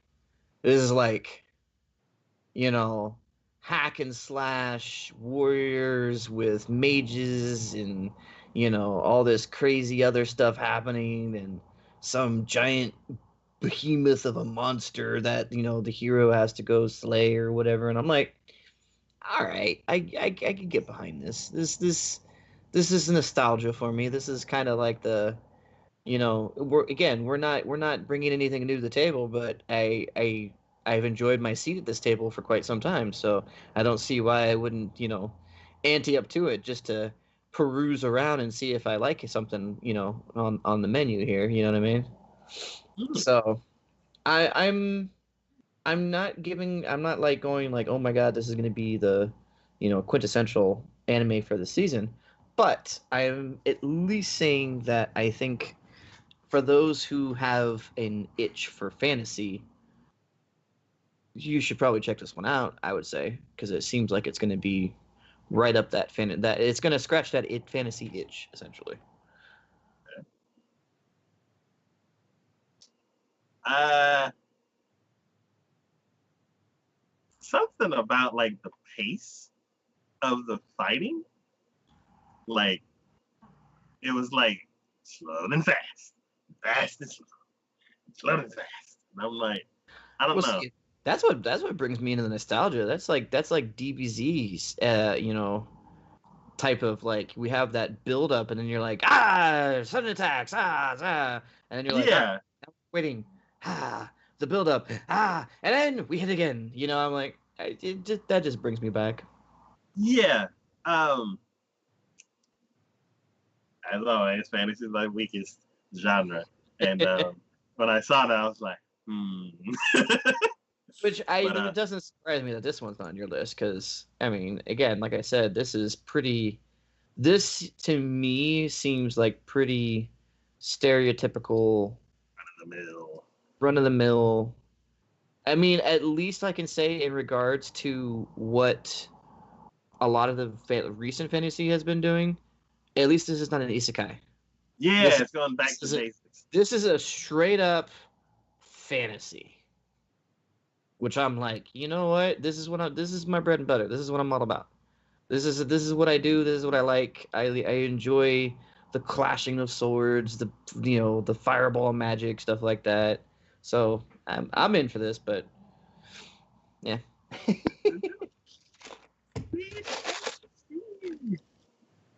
All right. Going way off in another direction. The next show you're talking about is I know it is. Kuma Bear. um, And why is again, this? I looked at the picture. I didn't even look at the synopsis. I looked at the picture and I went, that's tacos. Yep. Yeah. That's tacos all over. Yep. Yeah.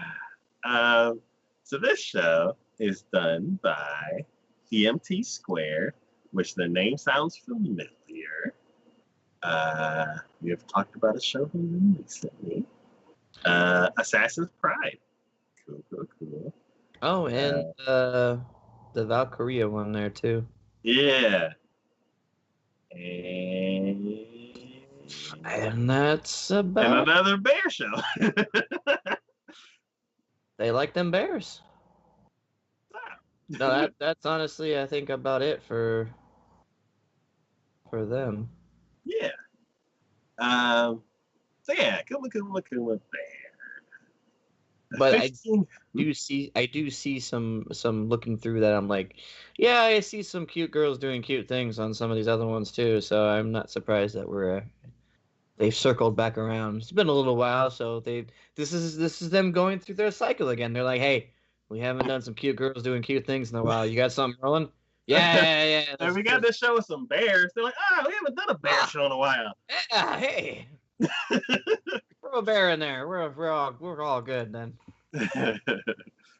The synopsis goes: 15-year-old Yuna prefers staying home and obsessively playing her favorite VR MMO game to do anything else, including going to school. When a strange new update gives her one-of-a-kind bear outfit that comes with When a strange new update gives her one-of-a-kind bear outfit that comes with overpowered abilities. Why? Okay.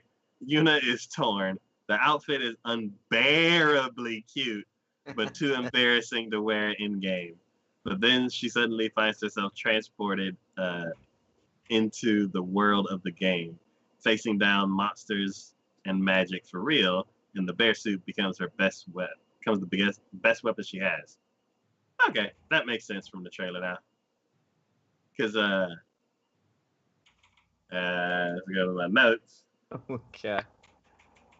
And I was like, oh, I didn't. Are these bears real? I was like, these bears are doing weird things, and I'm like, I don't understand this. And now that this says VR MMO game, I'm like, oh, okay, that makes sense. That breaks all the rules, so they can do whatever they want. Because it's a game. Yeah. And then the reason why I put on here, cute bears doing cute things.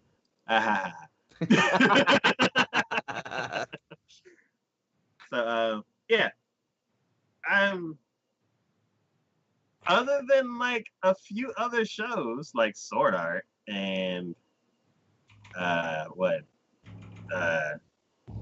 keep wanting to call it Database. No. Log Horizon. Yeah. Yeah. There's not a lot of shows that do like VR MMO. You're either playing a game and you get sucked into it, or the story takes place in real world time, and you also spend time in the VR world. Mm-hmm.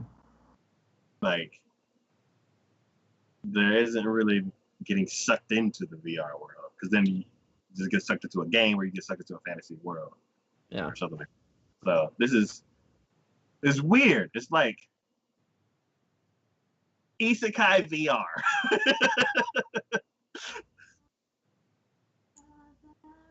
Yeah, so I mean, I don't know. I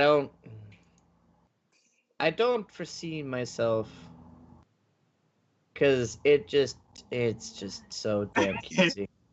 It is so gosh darn damn cutesy. You know, there's especially got puppet hands. This is what is it, that phrase that goes, this is so sugary sweet, I'm afraid I'm gonna get tooth decay from it. Yeah.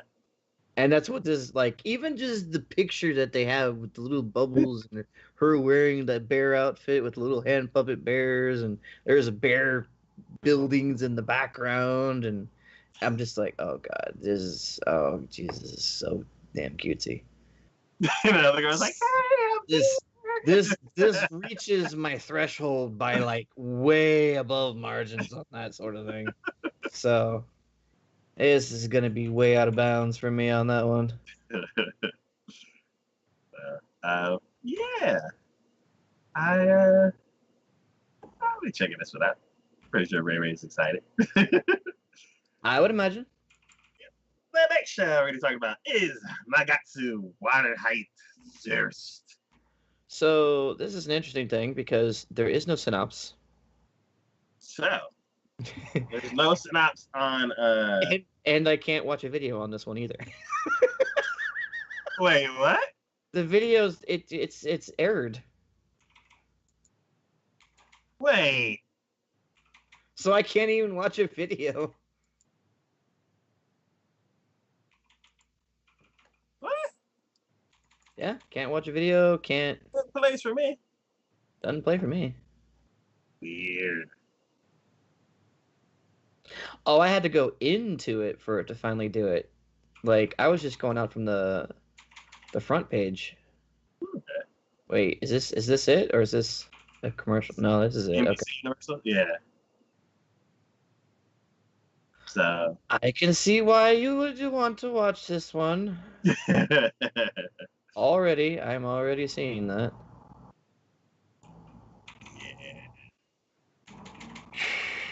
Is that CG or is that animation? Don't remember. Why did I pick this show? I picked this show is I'm like asking a bunch of questions. Does realistic magic make sense? That's a good question. So I it's don't know what it like has to do with this though.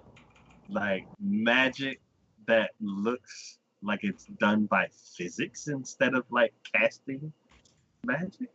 I don't Because know. it looks so real. Like That lady shot a fireball from a wand. It looks like or something. yeah, so it's like, yeah, they're using wands and everything like that, but it looks like really, really good. Like, Oh, you mean like the result of what happened to it essentially? yeah, Like whatever the magic is that they're doing is actually bound by the laws of physics essentially. yeah. Like, Well, see, they did that in oh shit, what was that one? The one with the Merlin, the grandson or whatever. Yeah. Yeah. That had physics-based magic. Yeah. And then this one, it's a realistic style, which is like I immediately jump on those. Mm-hmm. And then it's also magic that looks good and also looks like it's bound by physics and stuff like that. So I'm like, this is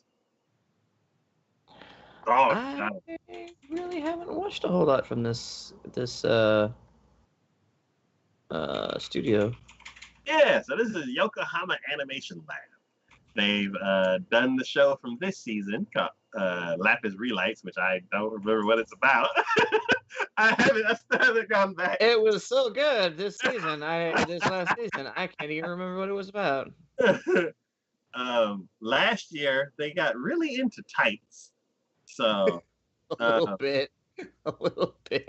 Yeah, I don't know. I don't think I have seen tights look so shiny and kind of realistic, but not quite realistic in my life. Yeah, and then 2017 was Monster Strike, which I don't think we talked about. No, I don't think so either. Yeah, so this is the second show that we've like dived into for this series, for the studio, and hopefully I can remember what the show's about. But yeah, synopsis for this one is from so there's no synopsis on AniChart, but there is a synopsis on my anime list. So I went over to get it, and I need to.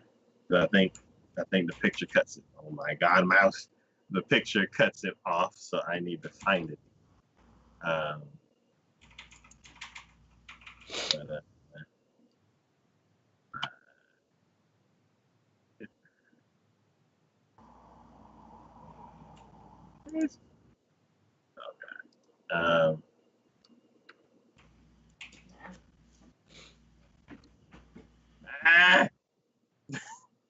Okay. Oh my God. That's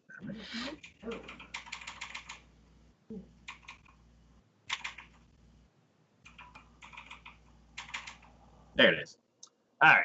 So, synopsis: 2 young people living in Water Heights Empire are planning to relocate to the capital city. The Shai Enumael, who works as a transporter and was once an important younger sister, and what? And Leo Kaido, a naive new soldier of the Empire who spent his days in the Imperial City thinking of his future as a soldier. In the Empire, countless human beings were once extinguished from the world. What? The return of the light, the disaster that summoned a ferocious monster into the world, is predicted, and the remaining humans are the remaining humans' spirits are devastated. Meanwhile, the fate of Inumaya, Leokaido, and the history of the Empire will change drastically as a result of one weapon's.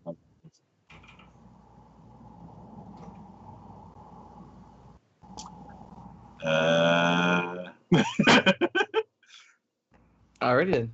That hurt my brain for a second.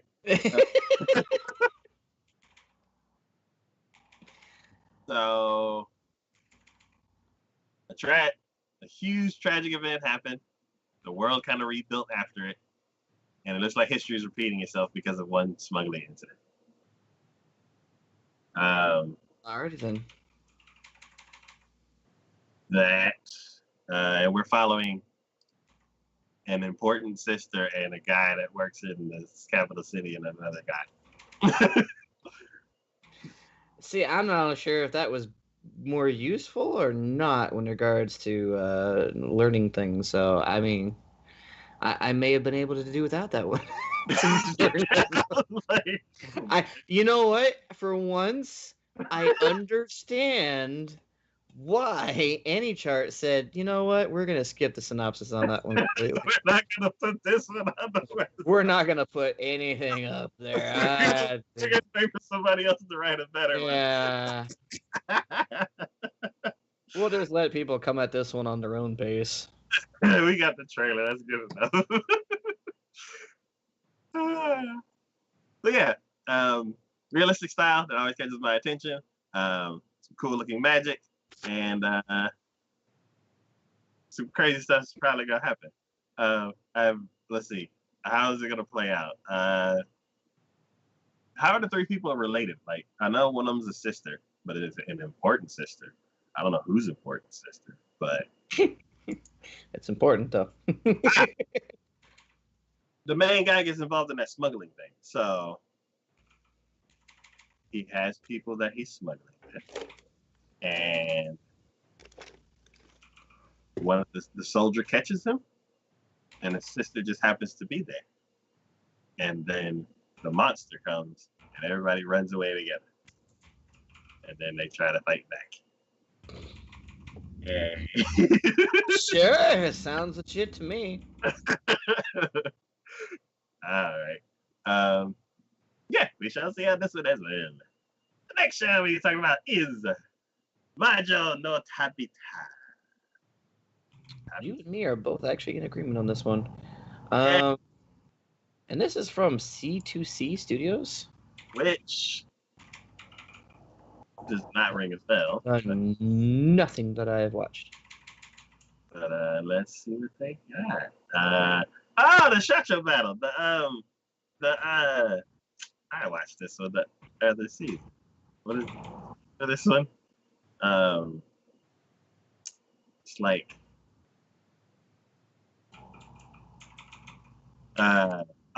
Shacho's president. Shacho's president, it's time to battle. It's the office people that work next to a portal that goes into a fantasy world. They're like, oh, we're part of a raid, and they go to their office and have a meeting. They're like, we're gonna go here and do this and do that, and then go into the portal and bring stuff back. I vaguely recall that. Yeah. Trying to recall more of that is gonna hurt my brain, so I'm gonna ignore that then. So since you have more going on this one, I'll take this one for the synopsis on this one. So synopsis: once upon a time, there was a witch named Elenia who set off on a journey across the world. Along the way, she would meet all kinds of people, from a country full of witches to a giant in love with his own muscles.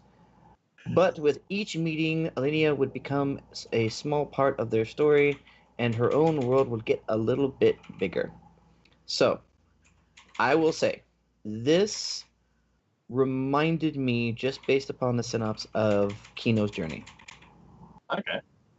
Because all I get from the synopsis is that she's on a journey. She's set off on a journey to go across the world, and she's just meeting people along the way, and having little adventures with them. So, to me, I absolutely loved Kino's Journey because every day was just like, You didn't know what was gonna happen, what he was gonna run into, the craziness of the world that he was gonna come across, Yeah. and I think because of that, it was always interesting and enjoyable to watch. So I'm curious, with a world of magic and her being a witch, you know, the biggest thing I think about Kino's journey was because of how diverse the world was and how unknown everything was until you actually started to learn more about it as you watched. I think this might be along the same vein as that. And to me, that seems like it's going to be really cool if that's the case. Yeah. The English synopsis name for this is Wandering Witch: The Journey of Elania. I So, mean, again, like, Kino's journey, maybe. I don't know. yeah. So I'm curious to see where this one goes. Yeah, I like if this has the range of Kino, whether it's like you could be fighting to the death with guns or just chilling on a railroad track listening to an old guy's story. Um, yeah, I'm curious to see like what this has, what stories this show has in it. Um, One of the reasons that attracted me because I watched the trailer was the oversized witch hat. Like, Yeah, that did kind of look cool. yeah, I was like, that's really cool. I do like a lot of shows that have witches in them. Like there's the one that was done by Netflix that I cannot remember the name of. Uh, Man, I can't remember the name of anything. And then there's Alice. There's the Alice one where it's I don't think it was like it's an older show, so I don't think it was ever brought to a streaming service or anything like that. But I think it was made by like Studio 4C or something like that. So it was like a really, really artistic show. Mm-hmm. Um, and there's been a few other shows that have The only one that comes to my mind is the one where there was a girl who was a witch in like our time, and she would fight off monsters or craziness, but she was trying to have a normal like high school life, and like her mom was like the head principal or something like that, or headmaster, and she was like, people didn't know, but she was like the most popular girl in school because she was so like regal, dignified, and everything like that. And then she falls in love with this one dude who is kind of like your most plain Jane person imaginable. But okay. yeah, it was an interesting one. That's the only one I remember being witchy though, because she did wear a hat. I don't know, almost similar to the one that this one's wearing. Okay. Um, Did you ever watch Witch Hunter Robin? Not all of it, but yes, I did watch some of it. Okay, I remember that one being on Toonami. I don't think I ever got around to that one. The one that I was trying to figure out was one of them is 20 Witches, and that's the more artistic one, and then the other one was Little Witch Academia. Mm. And then there was one that's more recent, a modern one. And the first episode, there was like this turnip, this like screaming turnip. Dude, did you ever watch that one? It's like, Oh, one I was thinking of was Witchcraft Works. okay. It came out like a couple years ago, and Flying Witch or something like that. I think that's what it's called. Mm. Doesn't sound familiar. Oh, there also was Zero no Tsukamiya. Which, yeah, it's Flying Witch. I zero. I don't. I feel like there's a purple haired girl on that one. Pink haired girl. Pink hair. Yeah. Okay. Yeah, I haven't seen that one, but I know of her, of that character. But Oh, why didn't they think about that one? Freaking Soul Eater. Well, had a witch. oh yeah, yeah, they were fighting witches. Yeah. Ah! Yeah. So Wait, When They Cry had a witch? huh, that's like a ReZero having witch. Mm. Or it's not like the traditional witch. It's like a sorceress kind of witch. Mm-hmm. Oh, Tweeny Witches you were talking about, yeah. Yeah. Did you ever watch any of that? No, but I just came across it, so I was like, oh, hey, there's one you were talking about. Yeah. That was like very, very interesting. Like, I wonder if it's like on a streaming service or something like that. I have really far back in Witches now. Yeah. There's some old animes with witches in it. Yeah. God, when did this one come out? Curious. I'm curious to see what that giant looks like. I wonder if he looks like Armstrong from Full Metal. Got that mustache. Really? That came out in 1990? That looks so much older. Oh, wait, no. The original came out in 1966. They redid it in 1990. Got it. Yeah, there's an old one from 1966. They redo it again. Yeah. That one looks interesting. And yeah, I guess Flying Witch was too cutesy for you because I don't remember you being interested in that one. No. Said Flying Witch? Just trying to remember which one it was. Because that screaming turnip, which is called something else. Man, doesn't seem all that too cutesy. You should watch just the first episode. I would love to see your opinion of the screaming turnip.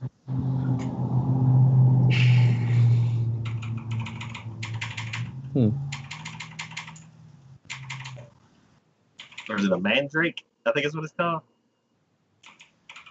Yeah. Yep. Finds a wild mandrake root and pulls it up.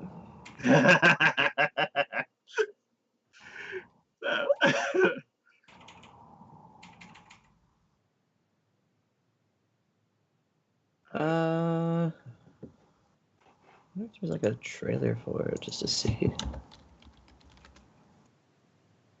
Oh yeah, there is, of course. It's the internet, of course it's a trailer. And if not a trailer, a clip. Yeah. Always a clip. I mean, the animation doesn't seem too cutesy. Okay. She herself seems... she's older looking.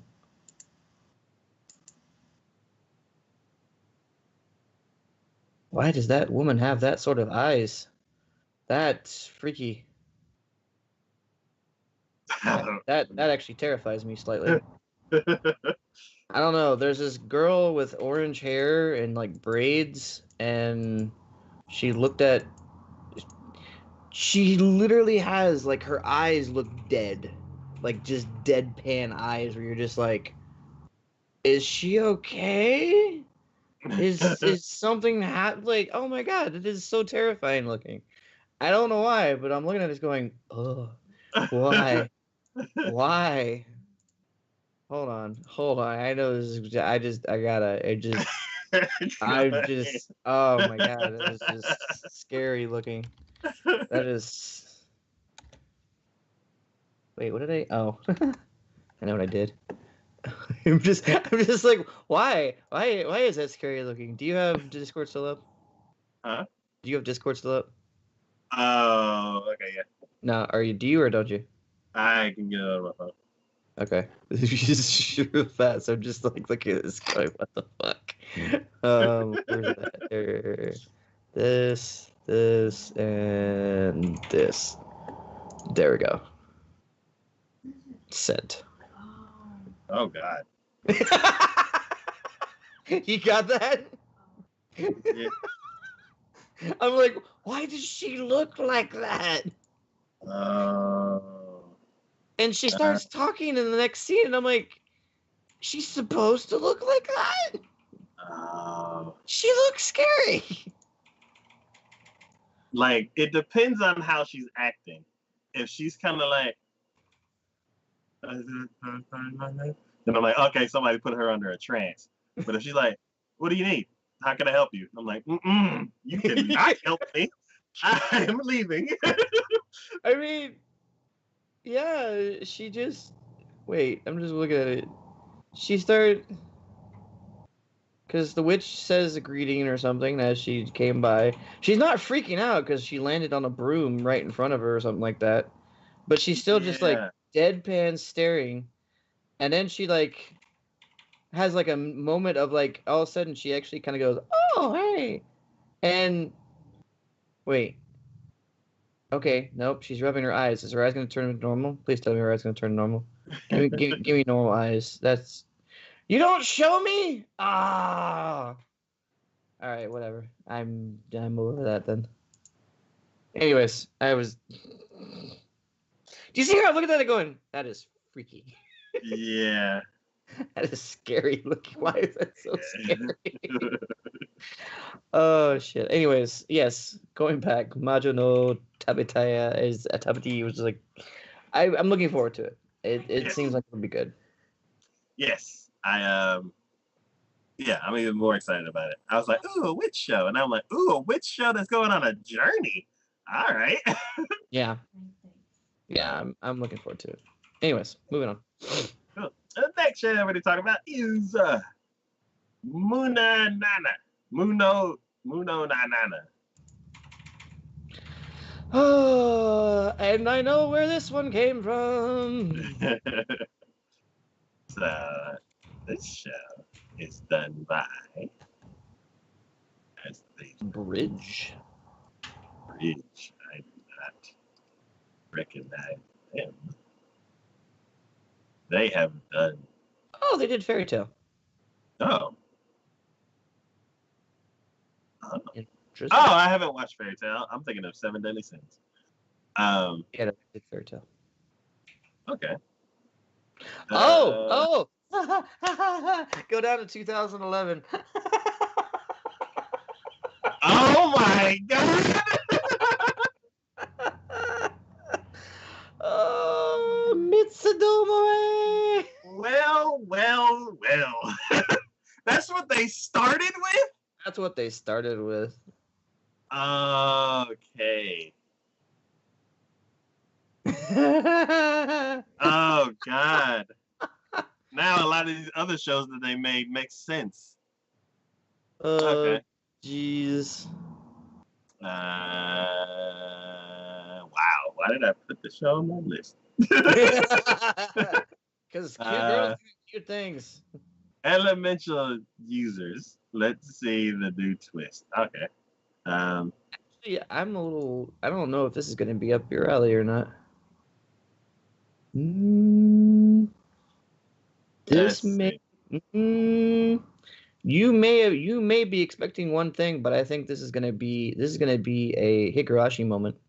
Okay. I think this is a Higurashi moment. Look at the genres that they have on it. I was just looking at the manga cover. I'm like, oh god. Wait, I say superpower in school, and that's it. That's all you see in the genres? Oh, genres. Oh, drama, horror, psychological, supernatural. Okay. Okay. Now does that manga cover make a little more sense to you? Yes. All right. So that just goes. It is the year 20XX. Really? You couldn't nail down a year? Earth has been assaulted by monsters known as the enemy of humanity. Okay. Those shall not have been named. Yeah. In order to deal with the threat, special schools comprised of teenagers, of course, with extraordinary abilities are formed. These people, who came to be known as the talented, have abilities that defy the rules of reality. Among these superpowered individuals was an outlier, someone who was sent to one of these schools despite having no innate special abilities whatsoever. This is the story of our protagonist, who attempts to defeat the enemies of humanity, though through the use of intelligence and manipulation. Yep. Makes sense. Main character. Nothing special about. Well, They're Nothing's smart. been special about them according to their standards. Yeah. And they get drawn into this crazy situation and have to make do. Um, but yeah, this little psychological thriller horror. Okay. I did not see any of that in the trailer. At least I didn't say gore. Yeah. Otherwise, I've been like, wait, are we having 2 Higarashis in one season? Yeah, man, I'm about to double up on the niceness afterwards. So, I don't know how I feel about that because it's like every now and then I'm like, I want a horror show. Somebody give me a horror show, and they're like, how about Higurashi? And I'm like, bet, cool. Let's watch some Higurashi. I haven't seen that in a couple of years. And then they're like, and then also Moon on that. And I'm like, oh, superpowers, that's cool. And then they're just gonna hit me. Like, yeah, I guarantee you. I guarantee you. I wasn't wanting horror this way. I wanted to know beforehand. Yeah. I like my horror up front, thank you very much. Yeah, I know what I'm getting into. They're like, this is gonna be bad. I'm like, okay, cool. Let me strap in. Well, I'm warning you right now. I'm seeing, as what do they say in animes? I think the red flag has been raised. We have the flag's been raised. I see the signs. They all point to bad. Not saying the anime is gonna be bad. Just saying you're gonna strap yourself in, boys, because we going for a ride. Okay. Well, fair for this show. All right. The next show we're talking about is Nobilis. I might actually put this one on there. I kind of saw it on yours, and then I was like, I don't know, I might do this one. Let's see. Okay.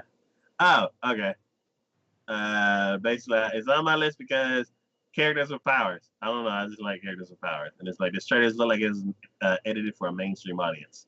So basically, they took like all of the super hype moments and like strung them all together in a smooth way. Where I'm like, if the show is good, this is the trailer that I would show to non-anime people. Mm-hmm. Like a lot of the other trailers that like the standard run-of-the-mill trailer is like meet some characters, here's a couple of things that are kind of around what's happening in the story, and enjoy. Like this one is like, look at all this cool stuff happening. Oh my god, you all watch it, right? And then just to get anybody into it. So because of that, I was like, I don't know. It's like I was watching it and I was like, you know what? This is all of the cool stuff. I'm like, what else is gonna be left after this trailer? So I'm kind of like worried about it a little bit. They may have shown you like to me, I feel like this is like I get that when it comes to like movie trailers because movies you only have like what an hour and a half to 2 hours to then the movie's done. Yeah. So a lot of times those movies will like show you scenes or parts from the movie itself, and then you're like, well, now I kind of know what's gonna happen. I know everything about this. Yeah. Watching the trailer, because I just got done watching it not that long ago. Watching the trailer myself, though, I feel like we're seeing things that are going to be maybe within the first, I don't know, 2 or 3 episodes, maybe. But I think after that, I think we're kind of like they're just like they're basically going. This is the pace that we're setting. This is where we're at. Now you get to come along for the ride. Okay. So I don't feel like you're seeing everything. Okay. And even then, like you said, they kind of cut a lot of it. Like you see the beginnings are like right in the middle of a lot of it, but you never see like the conclusion. Yeah. So I'm like, all right, I watched or I read the synopsis for it and it didn't necessarily grab me, but when you pick something, I usually when we're going through these, I'll look at the trailer for it a little ahead of time if possible, and I don't know, I might be down for this one just because I'm watching that trailer. Okay. makes a little more sense to me and actually kind of pulls me in a little bit more than that. That picture just didn't do anything for me. It was just like, oh god, are we gonna be like the hot guy vampire at school? Da, da, da, da. I'm like, I don't want to deal with that. No, no, no. But now I'm like, ladies. yeah, ladies. I'm like, well, this one's not for me, but hey, someone out there is going to enjoy it. But no, I think this would be. This is not. I think this is going to be okay. I don't necessarily think it's going to be anything groundbreaking or anything like that, but it seems interesting. Studio that did this is Production IG, which we actually haven't said in a while. Yeah, they've been quiet for a bit. Yeah. Even though a lot of the show, like, they did stuff like 2019 and 2020, it's just for some reason it hasn't been brought up on our radar. They've been busy, like as far as sports goes, they've been busy with Haikyuu. Yeah. They're the ones who are doing Psychopaths, so I feel like we may have talked about them a while ago.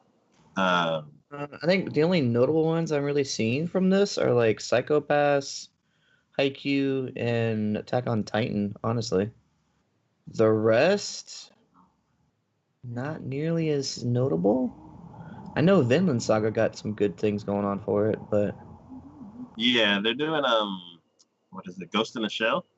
They're the studio Ghost in the Shell, and it says that they've done something, but this is the ONA. That's why we haven't talked about it. Gotcha. And it's like a CG ONA too. So, skipping over that. But it's like, why? Stop it! No. But yeah, I'm looking forward to seeing some production IG stuff. Yeah, they've done good stuff in the past. So, I mean, Attack on Titan, one of their really big hits. Yeah, they teamed up with Wit Studio for that one. They've also done, which is another one I just mentioned a little bit ago, which was Magus's Bride, which was absolutely gorgeous and amazing in its own right. If you have not seen that one, I highly recommend it. And wait, there's a previous Noblesse. There's a Noblesse Awakening from 2016. If you scroll down to it. Huh. I don't know if it's related or not. It seems like it would be. But I didn't think it mentioned anything in the... No, it doesn't mention anything about it in the current one. Yeah, and 4 years is kind of too quick to... just bypass. Well, to reboot or remake. Yeah. Actually, this picture looks familiar.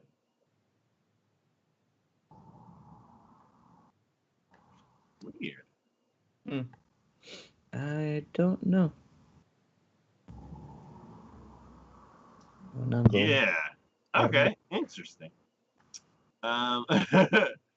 Ooh, they also did Blood Sea. Yeah. That's going. That's taking us back a bit. Oh, and one of my all-time favorites, Usagi Drop. Yeah, of course. Okay. Good. Synopsis for Noblesse. For 820 years, he has slumbered with no knowledge of mankind's advancements in scientific process. The land, which he once knew, has become an unfamiliar place with new technology, attitudes, lifestyles. Upon awakening, Cadis Etrama de Raizel, aka Rai, seeks to familiarize himself with this era. Thank you for whoever was doing the anime for realizing that people have a hard time saying people's names sometimes and just going, call me Rai. Thank you. He locates a local servant of his, Frankenstein, who is currently the principal of a South Korean high school. Okay. Rai decides that this school is the perfect place to help him learn about the modern world. Wait. So yeah, enrolls. Okay. Enrolls and begins. Okay. That man. And begins associating with a group of good-natured students in order to blend in. But this new world is no longer safer than the old. And dignified, bewildered technology inept Rye finds himself embroiled in adventures both ridiculous and dangerous. Man, these like triple double compounded sentences. Yeah. Oh yeah. Oh yeah. I don't know why his only loyal servant remaining has to be Frankenstein. If that's really correlating with Frankenstein or something. Yeah, and I'm Um. like, is this gorgeous guy behind him Frankenstein? Yep. Because I guess that's why his eyes covered up because that's. Oh no, the doctor's Frankenstein. The Yeah, it's Doctor. monster. Oh. Yeah. So it's like, did Frankenstein perform some sort of procedure on himself to make himself immortal as well? I don't know. Okay. Weird though, but you know, it has potential. I see that there's, depending upon which way they go with it and how they try to adapt certain things, I think maybe something good about it may happen. But I don't know. Okay. Um.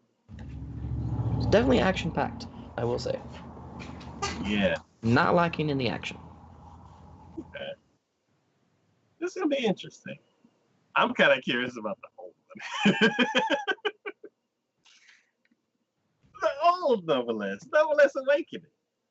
This series is about Rye, who wakes up from an 820-year-long sleep and Wait, starts. is that the same goddamn thing? Is that seriously the same goddamn thing? And starts a new life Uh, as a high school student. His oh peaceful my. days as a student are soon interrupted when a group of attackers known as Unions. Noblesse follows Rizel and his local loyal servant Frankenstein as they constantly protect and save Rizel's new human friends from the mysterious threats. So this was a one episode. Ah, that's what it is. So I think it was just an OVA essentially. Yeah, and then they're like, here's more funding, break it up into a series. How Make long it. is that? Then the other one? Yeah, I don't know. Does it say? that's no. It just says format TV. Okay. Hmm. Oh, oh, this is one of those Crunchyroll originals. It's webtoon again. Oh really? Nice. Okay. All right. Yeah, just like King. No, not King. God of Yeah. God of High God. School. Yeah, God of Tower High of School. God And and yeah. Tower of God and God of High School. how come this was not called Noblesse God? God noblesse. Yeah. Okay, that's cool. Okay, that makes it that wraps it all up nice and neat. It was a ONA, which looks like it's a web episode or something like that. And then they're breaking it out because of the whole Crunchyroll originals. Awesome, awesome. Good. Man, Crunchyroll has been knocking it out of the park with all of these originals. Yeah. So Hats off to Crunchyroll for being the one to take the risk and put their efforts behind some potentially not as well known series just because it's not in your stereotypical manga format. They still recognize that the webtoons and was it the mangaka or manga out there where it's just like the internet manga essentially is still a viable and good source to be able to produce animes from. yeah, So for that, I say, hats off to you guys. You guys are really stepping forward into the future more than a lot of other potential producers, let alone streaming companies, would be able to do. So. Yes, can't wait. The next show we're going to be talking about is Ochikobore Fruit Tart, or Dropout Idol Fruit Tart. Gee, I wonder why you picked this one. Doesn't that name sound familiar? Kind of. This show was supposed to come out earlier in the year, and it got delayed. Ah, gotcha. Yeah. So, it is done by Studio Feel, which I'm a little worried about what other shows they've done.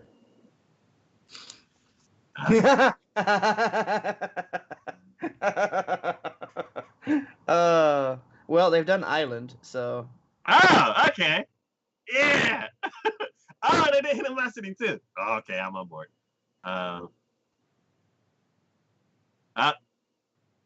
Snafu. Why did y'all do Galco? I really, really hate that show. And then Bikini Warriors, of course. There we go. That's where it is. Oh, they did Girls, I'm Your Father.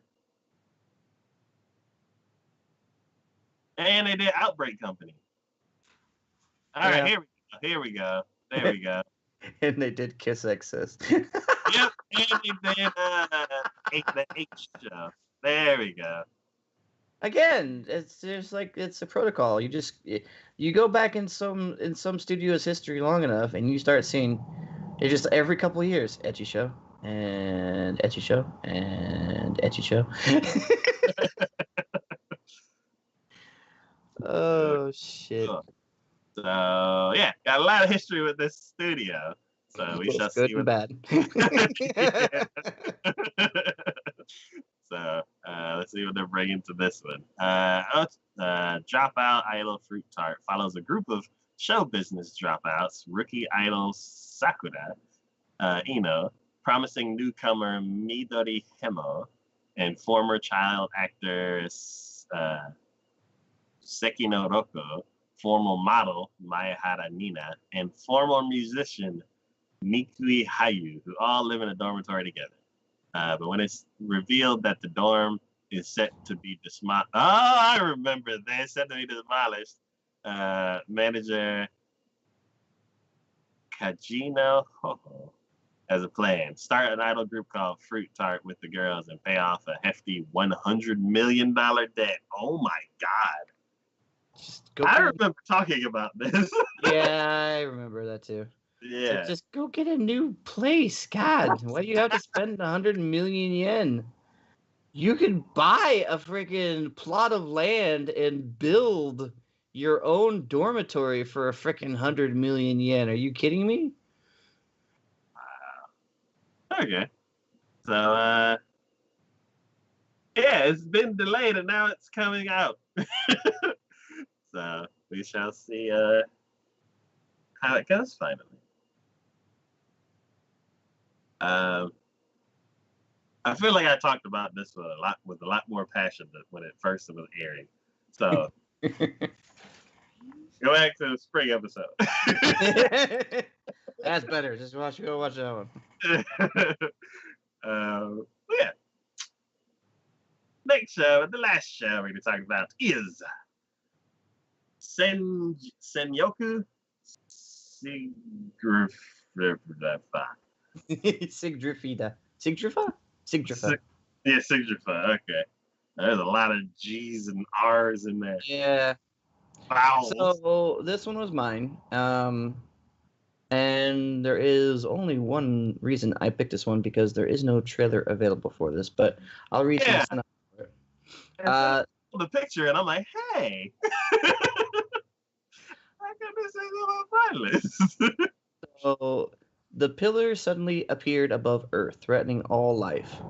A god who called himself Odin came to the aid of humanity as it was driven to near complete defeat. To counter the pillars, Odin declared a counterattack by bequeathing humanity with the battle maidens Wulkurs and the hero craft as their wings. Several years later, the battle between the humanity and pillars rages on, with men supporting the Wulkurs as they soar through the treacherous skies to save the world. Japan is no exception. Three Wulkurs confront the giant pillars looming over sacred Mount Fuji. Each Wulkuri is skilled, but each also has issues, and now an ace pilot has arrived from Europe. Now it's time to fight back humanity. The day of reckoning has arrived. The time of Ragnarok draws near. Is that just the alternate spelling of Valkyrie? I guess. Wulkuris? Yeah, because I'm like, Valkyries, Ragnarok. I'm like, this is all Norse mythology. Yeah, this is all Norse. Which Yeah, is the reason, this is the reason why I picked this one. Because I don't necessarily get a whole lot from that, but the fact that they're referencing Odin and what I can gather is essentially Valkyries. And yeah, I'm like, I don't see that a lot in anime, and I'm really curious to see where they're going to go with it.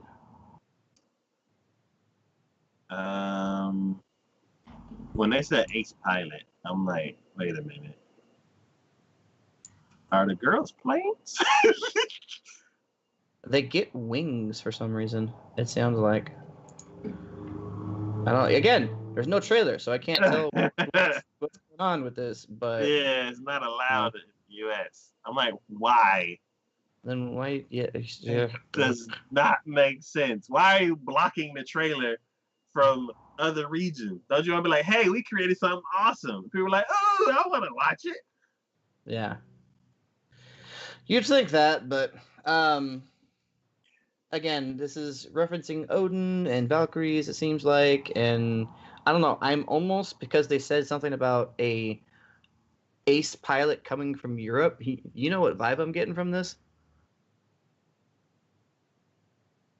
With gods, biblical thing, kind of almost things, and an ace pilot from Europe coming to Japan.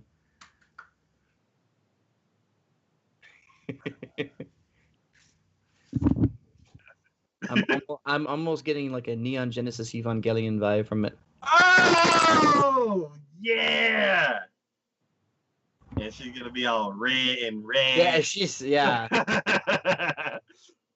she's redhead. I'll be like, you guys took some clues from somebody else, didn't you? Didn't you? So, yeah, I have nothing really necessarily to say about this. I wish there was a trailer that I could actually watch from this. But I mean, it's based off, it looks like a light novel that was finished and a manga that is being released.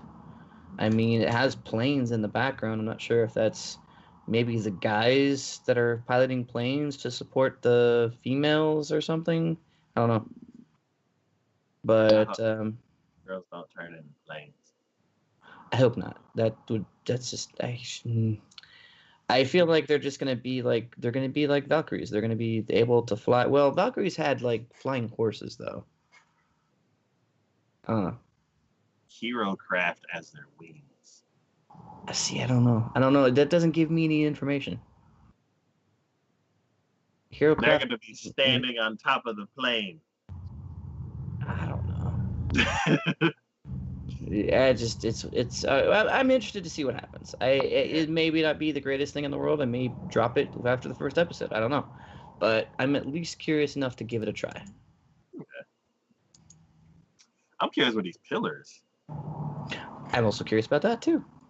Yeah. And why it's now ringing. It's ringing in about the time of Ragnarok, which is supposed to be the end of the world. And if they're making references about Odin, Valkyries, and Ragnarok, are we going to see other Norse things going on here? Because that'll be interesting. That girl enough? Is the blonde girl Thor? Are we going to see Fenrir come out here? Was that the giant dude from Fenrir was the wolf. Oh, okay. And then also there's I'm just thinking of Thor Ragnarok. I'm forgetting the name. What about Loki? What's the name of?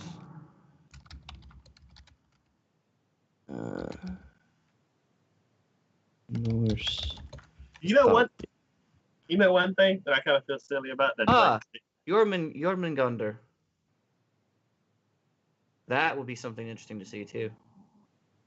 I wonder how far they're going to go into the mythos. Essentially, that's the name of a show. Mm-hmm. Did that have themes of Norse mythology? Because I did not pick up on it. No, I really didn't pick anything as far as Norse mythology from that one.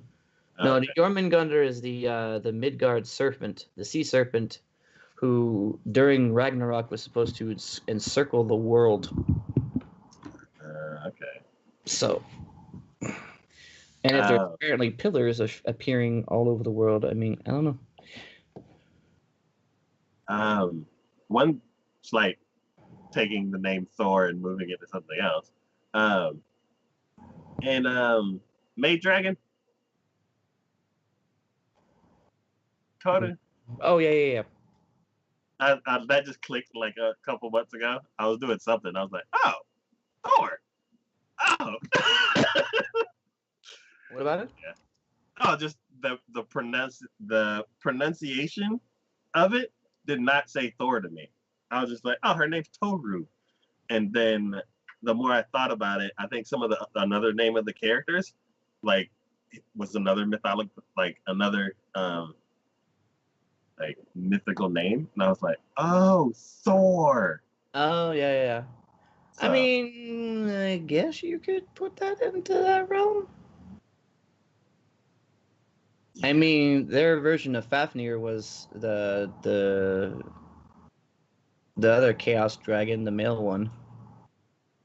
Yeah, so I was like, before I was like, okay, these are interesting names, and now I'm like, oh, they're actually named after people. Okay. Or they might have like taken the name and just kind of tweaked it a little bit. Yeah.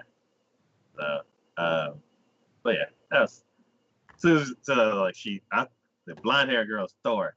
I'm calling it now. I'm not so sure about that, but I'll let you have that one. But yeah, that is it. We've gotten through it. Oh, jeez. 21 shows. Oh my god. Yeah, like anime's back in full swing. Like the season's nice and full, and we got some old school shows coming back. Got some heavy hitters coming up, and yeah, I'm excited to see what happens this season. Potentially full because some of these are coming from should have been earlier in the year, but got pushed back. Yeah. And then just giving a quick little glancy glue at I think we mentioned this before about the season coming after this, but yeah, winter 2021. Yeah.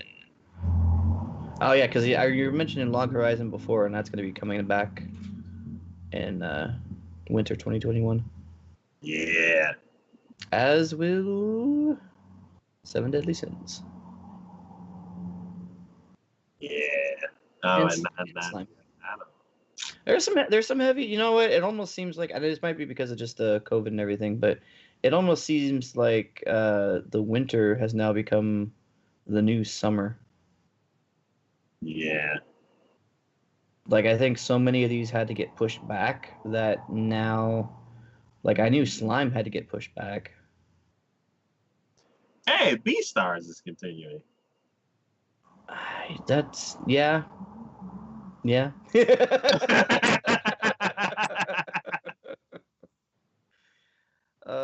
As well as Dr. Stone. Yeah, I might go back and watch season 1 on Netflix because we couldn't talk about it because it's delayed by 6 months. What, Beastars? Yeah. Then that blood one, the red blood cell one. Ataraku Saibyo Black. Yeah. Yep. Oh. Wait. Why are there two of the same show? What? There's season 2 and then season Black. I don't know. Maybe done by the same people? Nope, they're not done by the same people at all. What? What is happening? Somebody's like, we're doing the second season. We did the first one. They're like, no, we're doing the second season. We're going to do a completely remake of the entire thing, and you're just going to have to deal with it. Your first season sucked. We're doing it Your over. first season sucks, yeah. Okay. Yeah, because it's titled the same thing, Cells at Work. Yeah, one's like, this is the season. This is the second season. This was like, we're doing Black. We're hardcore. We do it black. Like my blood cells, like I like my coffee. Black. All right, that's gonna be interesting. I'm wondering if like those two are gonna stay there. Like it's way early, so yeah, it's interesting. Yeah, because it's like end of the year stuff. Yeah. Okay. All right. Well, that is it for today. We shall be back. Where's the calendar?